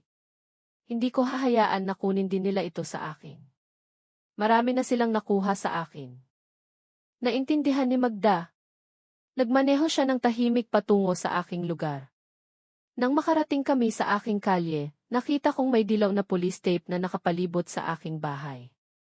Siyempre, ito ay isang crime scene na ngayon, ang tanawin ng isang attempted murder. Isang pulis ang nakatayo sa pasukan. Nakilala niya ako nang lumapit ako. Ginang Santos, sabi niya ng may paggalang. Ikinalulungkot kong ipaalam sa inyo na ang bahay ay nananatiling bahagi ng aktibong investigasyon. Hindi pa kayo maaaring pumasok. Gaano katagal, tanong ko. Marahil ay isa pang linggo. Kailangang tapusin ng mga forensic technician ang pagproseso ng eksena. Tumango ako. Hindi ako nakipagtalo. Naiintindihan ko ang pamamaraan. Nakatayo ako sa harap ng aking bahay, nakatingin sa mga bintana na minsan ay nagbigay sa akin ng labis na kagalakan. Ang bahay kung saan ko pinalaki ang aking anak. Ang bahay kung saan ako tumanda kasama si Roberto. Ang bahay na halos naging aking libingan.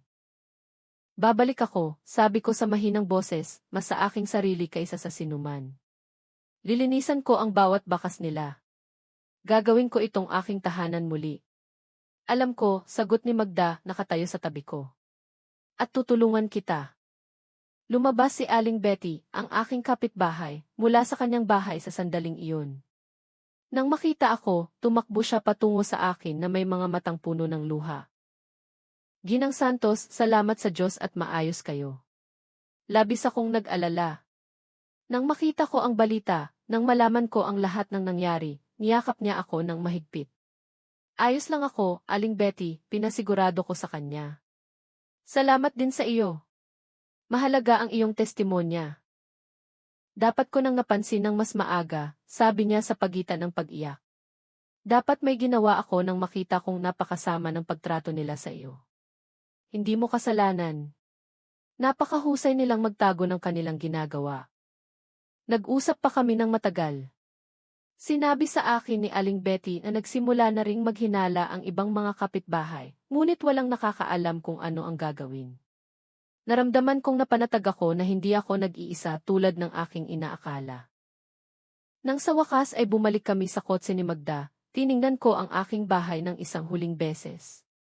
Malapit na akong bumalik. Malapit ko nang bawiin ito. At kapag nangyari iyon, magiging mas malakas ako kaysa kailanman dahil nakaligtas ako. Lumaban ako at nanalo ako. 3 linggo na ang nakalipas, dumating ang araw ng preliminary hearing. Ito ang sandali kung kailan magdesisyon ang huwes kung may sapat na ebidensya para dalhin ang kaso sa trial. Tinawagan ako ni Fiscal Reyes noong gabi bago ako ihanda. Mahirap bukas, babala niya sa akin. Makikita mo ang iyong anak sa unang pagkakataon mula nang arestuhin at magpapatotoo siya. Ang kanyang abogado ng depensa ay susubukang ilarawan siya bilang biktima ni Jessica, bilang isang desperadong lalaki na minanipula. At si Jessica, tanong ko. Mayroon siyang ibang abogado. Maghaharap sila ng magkahiwalay na depensa, marahil ay sinisisi ang isa't isa. Ito ang klasikong estratehiya kapag naglalabanan ang mga accomplice. Tama siya. Nang pumasok ako sa bulwagan ng korte noong umagang iyon, ramdam na ramdam ang tensyon.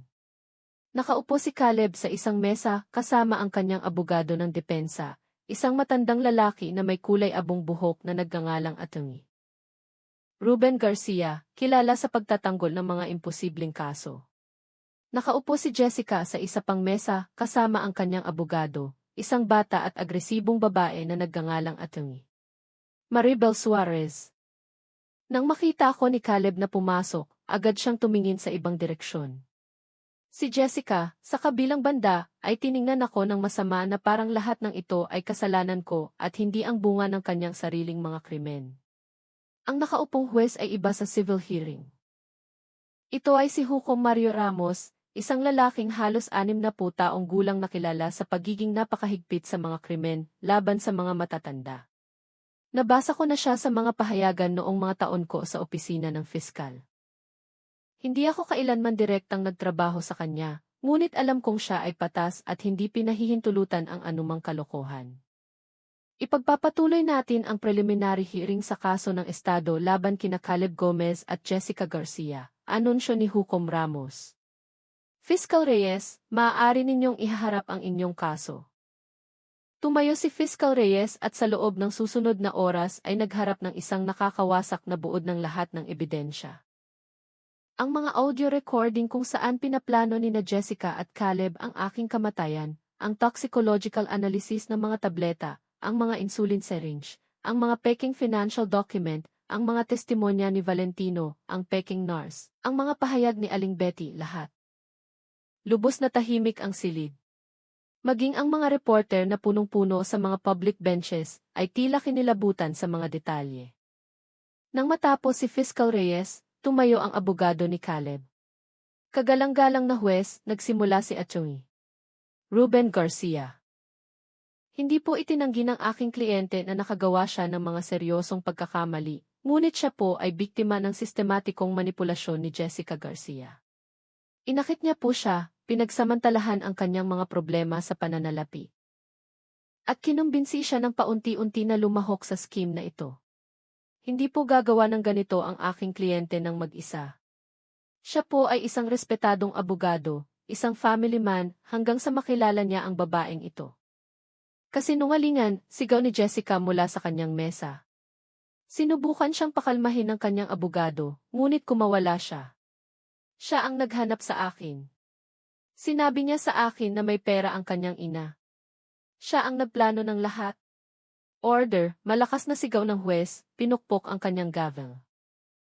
Ginang Garcia, maupo at manatiling tahimik, o ipapaalis kita sa bulwagan ng korte. Umupo si Jessica, ngunit namumula sa galit ang kanyang mukha. Ang kanyang abogado, si Atty. Maribel, ay mabilis na tumayo, sinubukang kontrolin ang pinsala. Kagalang-galang na huwes. Ang aking kliyente ay nasa matinding emosyonal na stress. Ngunit tama siya sa isang bagay. Si Caleb Gomez ay hindi ang biktima. Ang kanyang abogado ay nagpapanggap. Mayroon po kaming ebidensya na nakipag-ugnayan siya sa aking kliyente partikular dahil alam niya ang kanyang karanasan sa komplikadong financial matters. Komplikadong financial matters, ulit ni Fiscal Reyes na may pagdududa. Iyan ba ang tawag ninyo sa pagpatay at fraud? Ngayon, itinaas ni Hukom Ramos ang kanyang kamay. Sapat na.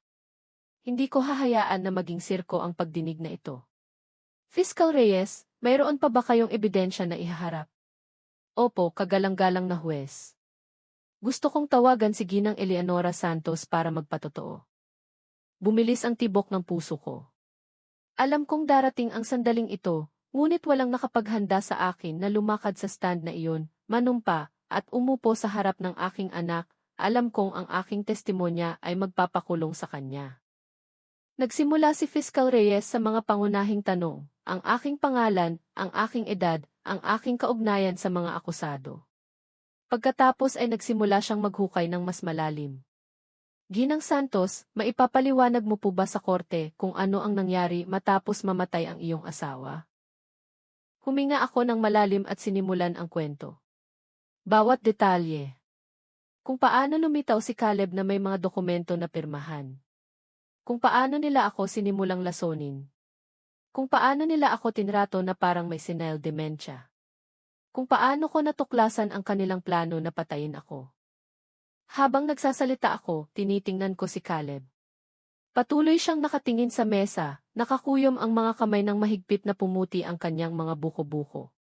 Minsan nakita ko siyang lumunok ng may hirap. Sa ibang pagkakataon ay parang pinipigilan niya ang luha. Ginang Santos, patuloy ni Fiscal Reyes. May anumang sandali ba na nagpakita ng pagsisisi ang iyong anak? Sinubukan ba niyang pigilan ang plano? Wala, sagot ko ng malinaw na boses. May isang sandali sa isa sa mga recording kung saan sandali siyang nag-atubili, ngunit mabilis siyang kinumbinsi ni Jessica, at pagkatapos ay ipinagpatuloy niya ng walang pag-aalinlangan. Ano ang pakiramdam mo nang matuklasan mo na ang sarili mong anak ay nagplano na patayin ka? Ang tanong ay tumama sa akin na parang suntok. Kailangan kong magpahinga sandali bago sumagot. Naramdaman ko na parang namatay ang anak na pinalaki ko, sabi ko sa huli, na parang isang estranghero ang pumalit sa kanyang lugar, dahil ang batang kilala ko, ang binata na sumumpa na palagi akong aalagaan.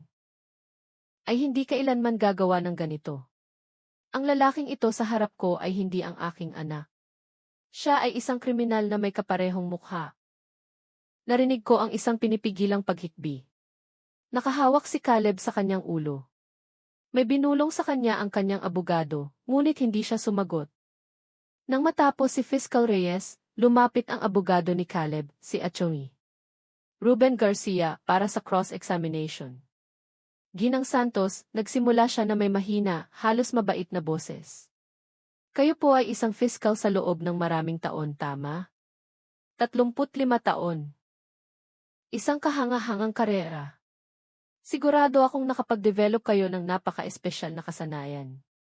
Mga kasanayan upang mag-imbestiga, upang maghanap ng ebidensya, upang bumuo ng mga kaso laban sa mga akusado. Tama po. Hindi po ba posible na ginamit ninyo ang mga kasanayang iyon upang magpalabis o mali ang interpretasyon ng mga aksyon ng inyong anak? Na nakita ninyo ang isang krimen kung saan mayroon lamang isang nag-aalalang anak na sumusubok na tulungan ang kanyang matanda ng ina. Tinitigan ko siya ng diretso sa mata. Mayroon akong mga recording nila na nagpaplano ng aking pagpatay. Mayroon akong mga insulin syringe na natagpuan kong nakatago sa kanilang silid. Mayroon akong mga toxicological analysis na nagpapatunay na sistematiko nila akong nilalasing. Anong bahagi niyan ang misinterpretation? Binago ni Atty. Garcia ang taktika. Ang inyong anak po ay nasa desperadong sitwasyon sa pananalapi. Hindi po ba posible na pinagsamantalahan ni Jessica Garcia ang desperasyong iyon?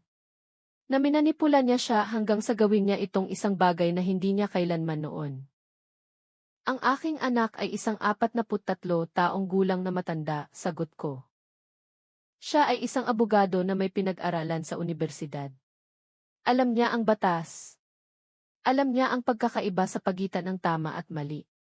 Walang sinuman ang maaaring pilitin ang ibang tao na magplano ng pagpatay. Iyon ang kanyang pinili. At ngayon kailangan niyang harapin ang mga kahihinatnan.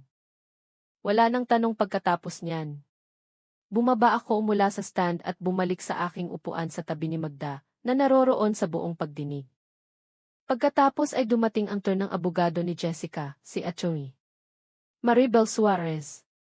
Tinawagan niya mismo si Jessica para magpatotoo na nakakagulat sa akin. Mapanganib para sa isang akusado na magpatotoo sa isang preliminary hearing. Umakyat si Jessica sa stand, mukhang ibang-iba sa kung paano ko siya nakita noon. Walang makeup, nakapusod ang buhok ng simple, nakasuot ng disente, malinaw na sinusubukang magmukhang biktima. Ginang Garcia, nagsimula ang kanyang abogado. May papaliwanag mo po ba sa amin kung paano mo nakilala si Caleb Gomez?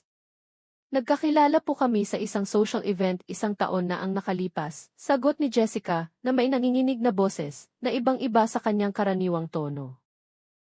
Napakabait niya po. Sinabi niya sa akin ang tungkol sa kanyang ina, kung paano siya tumatanda at nag-aalala siya. Umibig ako sa kanya.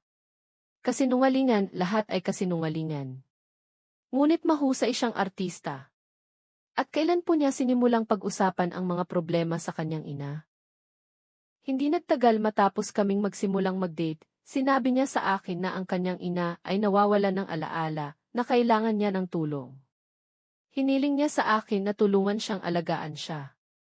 Gusto ko lang suportahan ang lalaking mahal ko. May anumang punto ba na nagplano kang saktan si Ginang Santos? Hinding-hindi po, sigaw ni Jessica na mailuha sa kanyang mga mata. Peking luha, perpektong kinakalkula. Sinunod ko lang po ang mga instruksyon ni Caleb. Sinabi niya sa akin kung anong mga gamot ang ibibigay sa kanya, kung anong mga dokumento ang pirmahan. Nagtiwala ako sa kanya. Akala ko po ay ginagawa namin ang pinakamabuti para sa kanyang ina. Ito ay isang kahangahangang palabas. Kung wala akong mga recording, kung hindi ko nakita ang mga newspaper clippings ng kanyang mga nakaraang biktima, halos maniniwala ako sa kanya. Ngunit may mga recording si Fiscal Reyes, at nang dumating ang kanyang turn para sa cross-examination, ginamit niya ang mga ito ng may surgical precision. Ginang Garcia, nagsimula si Fiscal Reyes na may malamig na boses.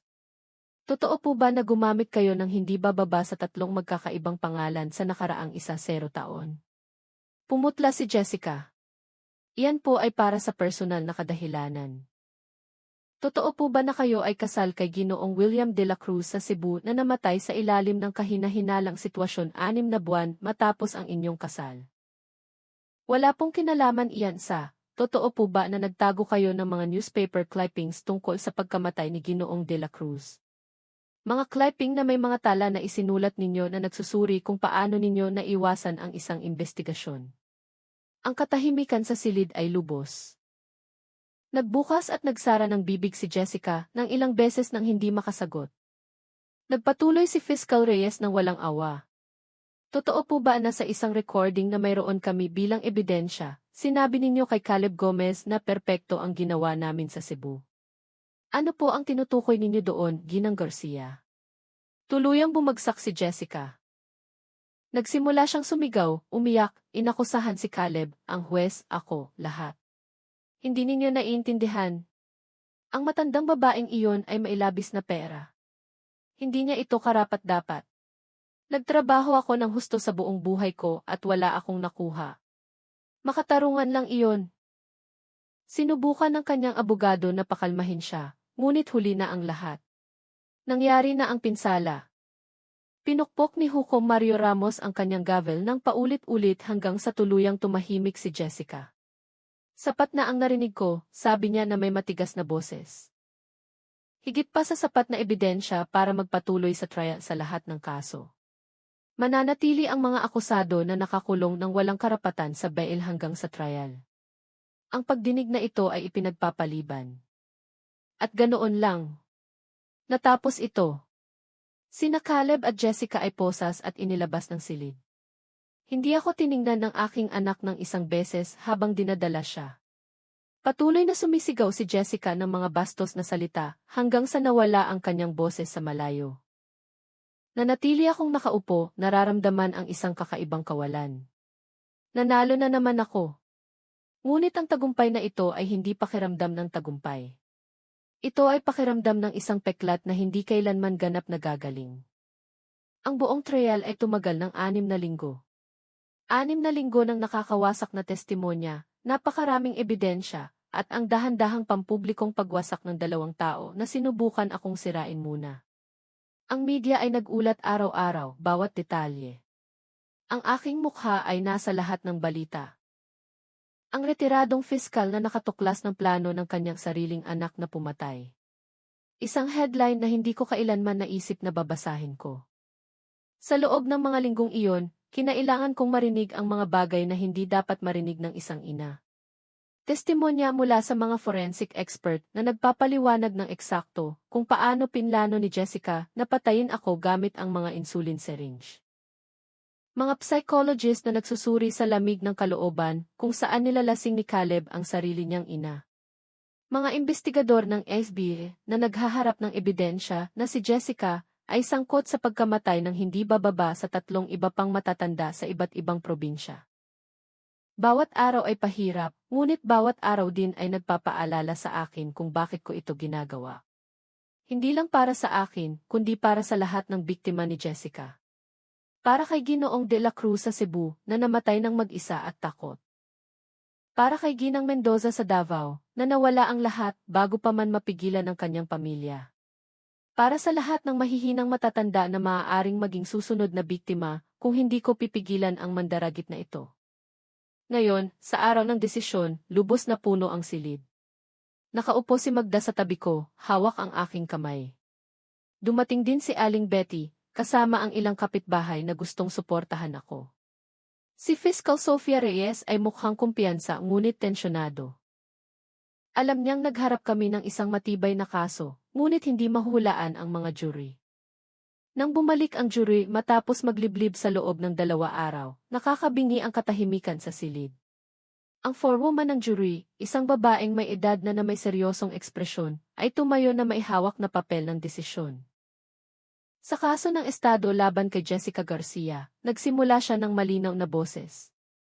Sa kaso ng attempted murder sa unang antas, nahanap namin ang akusado na guilty. Nagsimulang sumigaw si Jessica. Inilagay ng kanyang abogado ang kanyang kamay sa kanyang balikat. Sa kaso ng conspiracy to commit murder, guilty. Sa kaso ng aggravated fraud, guilty. Sa kaso ng fraudulent administration, guilty. Nagpatuloy ang listahan. Guilty sa bawat kaso. 17 sa kabuuan. Pagkatapos ay dumating ang turn ni Caleb. Sa kaso ng Estado laban kay Caleb Gomez, sa kaso ng attempted murder sa unang antas, nahanap namin ang akusado na guilty. Nakita kong ipinikit ng aking anak ang kanyang mga mata. Umagos ang luha sa kanyang pisngi. Sa kaso ng conspiracy to commit murder. Guilty. Sa kaso ng aggravated fraud. Guilty. Sa kaso ng family breach of trust. Guilty. Guilty din sa lahat ng kaso. 15 sa kabuuan. Ischedule ni Hukom Mario Ramos ang pagpapataw ng sentensya para sa 2 linggo. Sa panahong iyon, kailangan kong gumawa ng mahihirap na desisyon. Nakipag-ugnayan sa akin ang abogado ni Caleb, nagtatanong kung handa akong sumulat ng liham sa huwes na humihingi ng awa para sa aking anak, humihiling sa huwes na isaalang-alang na si Caleb ay minanipula. Nakarapat-dapat siya sa isang pagkakataon para sa pagtubos. Umupo ako sa bahay ni Magda sa loob ng maraming oras na nakatingin sa isang blanko na papel. Sinubukan kong sumulat ng isang bagay. Sinubukan kong maghanap ng mga salita na makakapagligtas sa aking anak mula sa mga dekada sa bilangguan. Ngunit sa tuwing kukunin ko ang panulat, naalala ko ang kanyang tawa nang pumasok kami sa bulwagan ng korte noong unang araw. Naalala ko ang mga recording kung saan pinlano niya ang aking kamatayan ng may gayong lamig. Naalala ko ang mga gabi na ginugol ko ng nilalasing, nalilito, takot sa sarili kong bahay. Hindi ko isinulat ang liham. Ang ilang aksyon ay lampas sa pagpapatawad. Dumating ang araw ng pagpapataw ng sentensya. Pinakinggan ni Hukom Ramos ang mga closing statement mula sa magkabilang panig. Sinubukan ng abogado ni Jessica na ipagtalo na karapat-dapat siya ng awa, na mayroon siyang mahirap na pagkabata, na nabigo siya ng lipunan. Tahimik na nakinig ang huwes at pagkatapos ay umiling.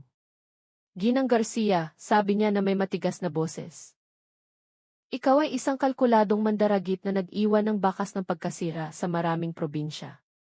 Wala kang ipinakitang pagsisisi. Sinubukan mong sisihin ang lahat maliban sa iyong sarili.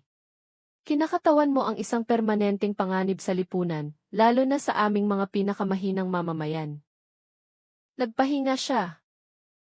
Para sa mga krimen na kung saan ikaw ay napatunayang guilty. Hinahatulan kita ng life imprisonment nang walang posibilidad ng parol.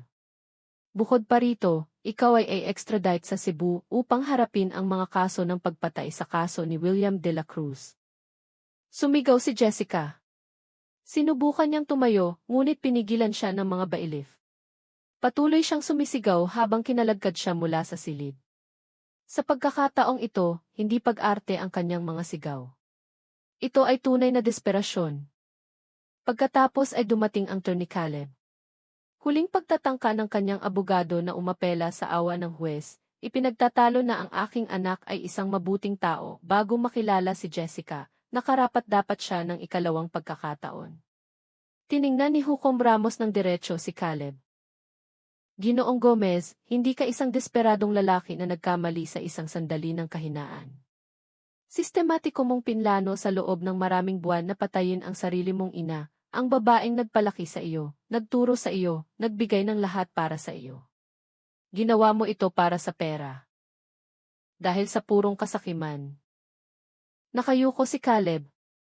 Gayunpaman, patuloy ng huwes, kinikilala ko na wala kang nakaraang criminal record, at kinikilala ko na bagaman hindi ito dahilan, ikaw ay naimpluwensyahan ni Jessica Garcia. Sa makatuwid ang aking sentensya ay medyo mas mababa kaysa sa kanya.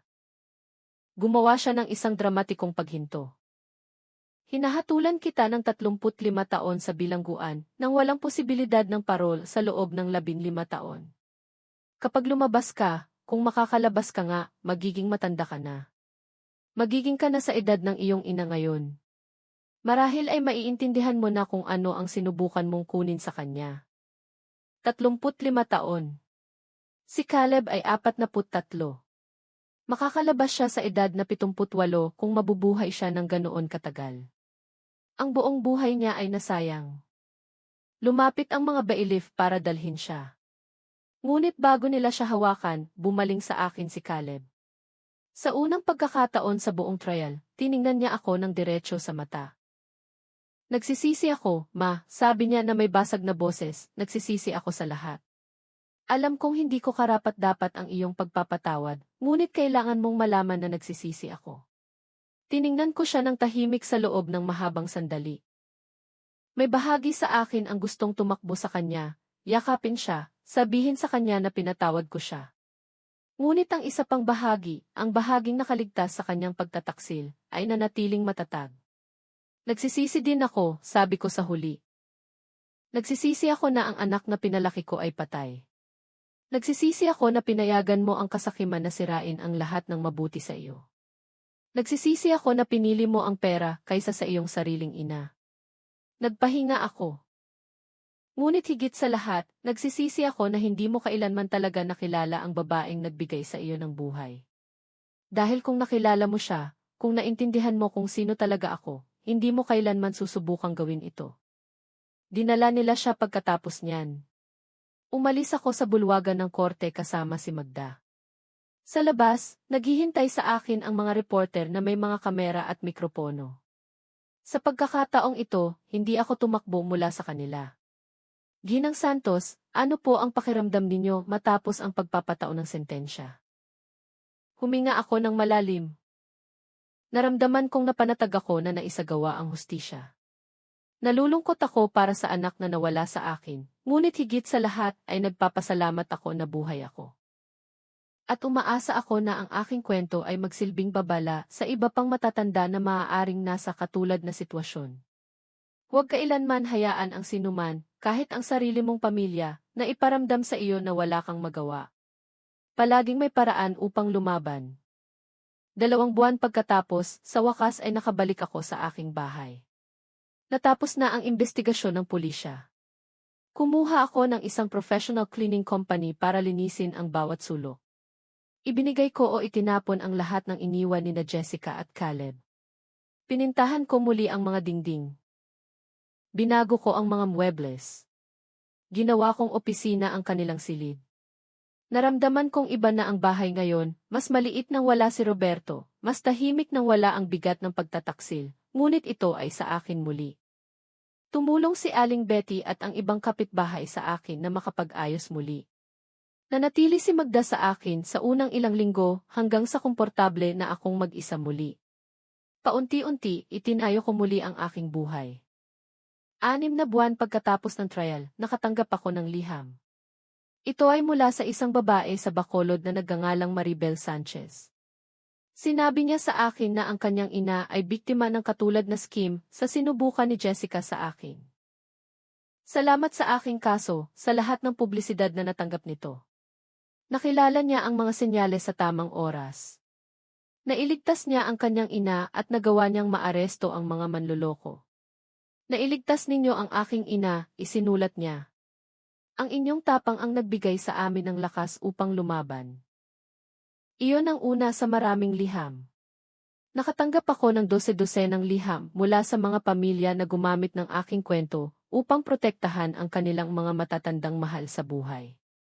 Ang ilan ay humingi ng payo, ang iba naman ay gusto lang magpasalamat sa akin sa pagsasalita sa publiko. Napagtanto ko na hindi lang para sa akin ang aking laban. Ito ay para sa lahat din sa kanila.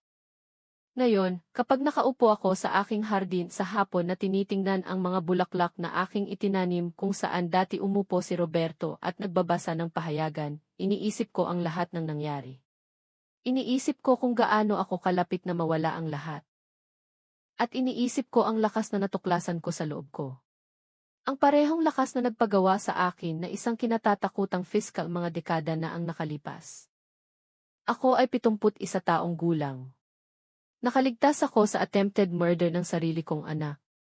Nawala ko ang aking pamilya, ngunit nabawi ko ang aking buhay. At bagaman hindi kailanman ganap na nawawala ang sakit, nakatagpo ako ng kapayapaan sa pag-alam na lumaban ako, na hindi ako sumuko, na hindi ko pinayagan silang gawin akong biktima. Ako si Eleonora Santos. Ako ay isang fiscal ng lungsod sa loob ng 35 taon. At nang sinubukan akong sirain ang sarili kong anak, ipinaalala ko sa mundo na ang ilang kababaihan ay hindi lamang matatalo.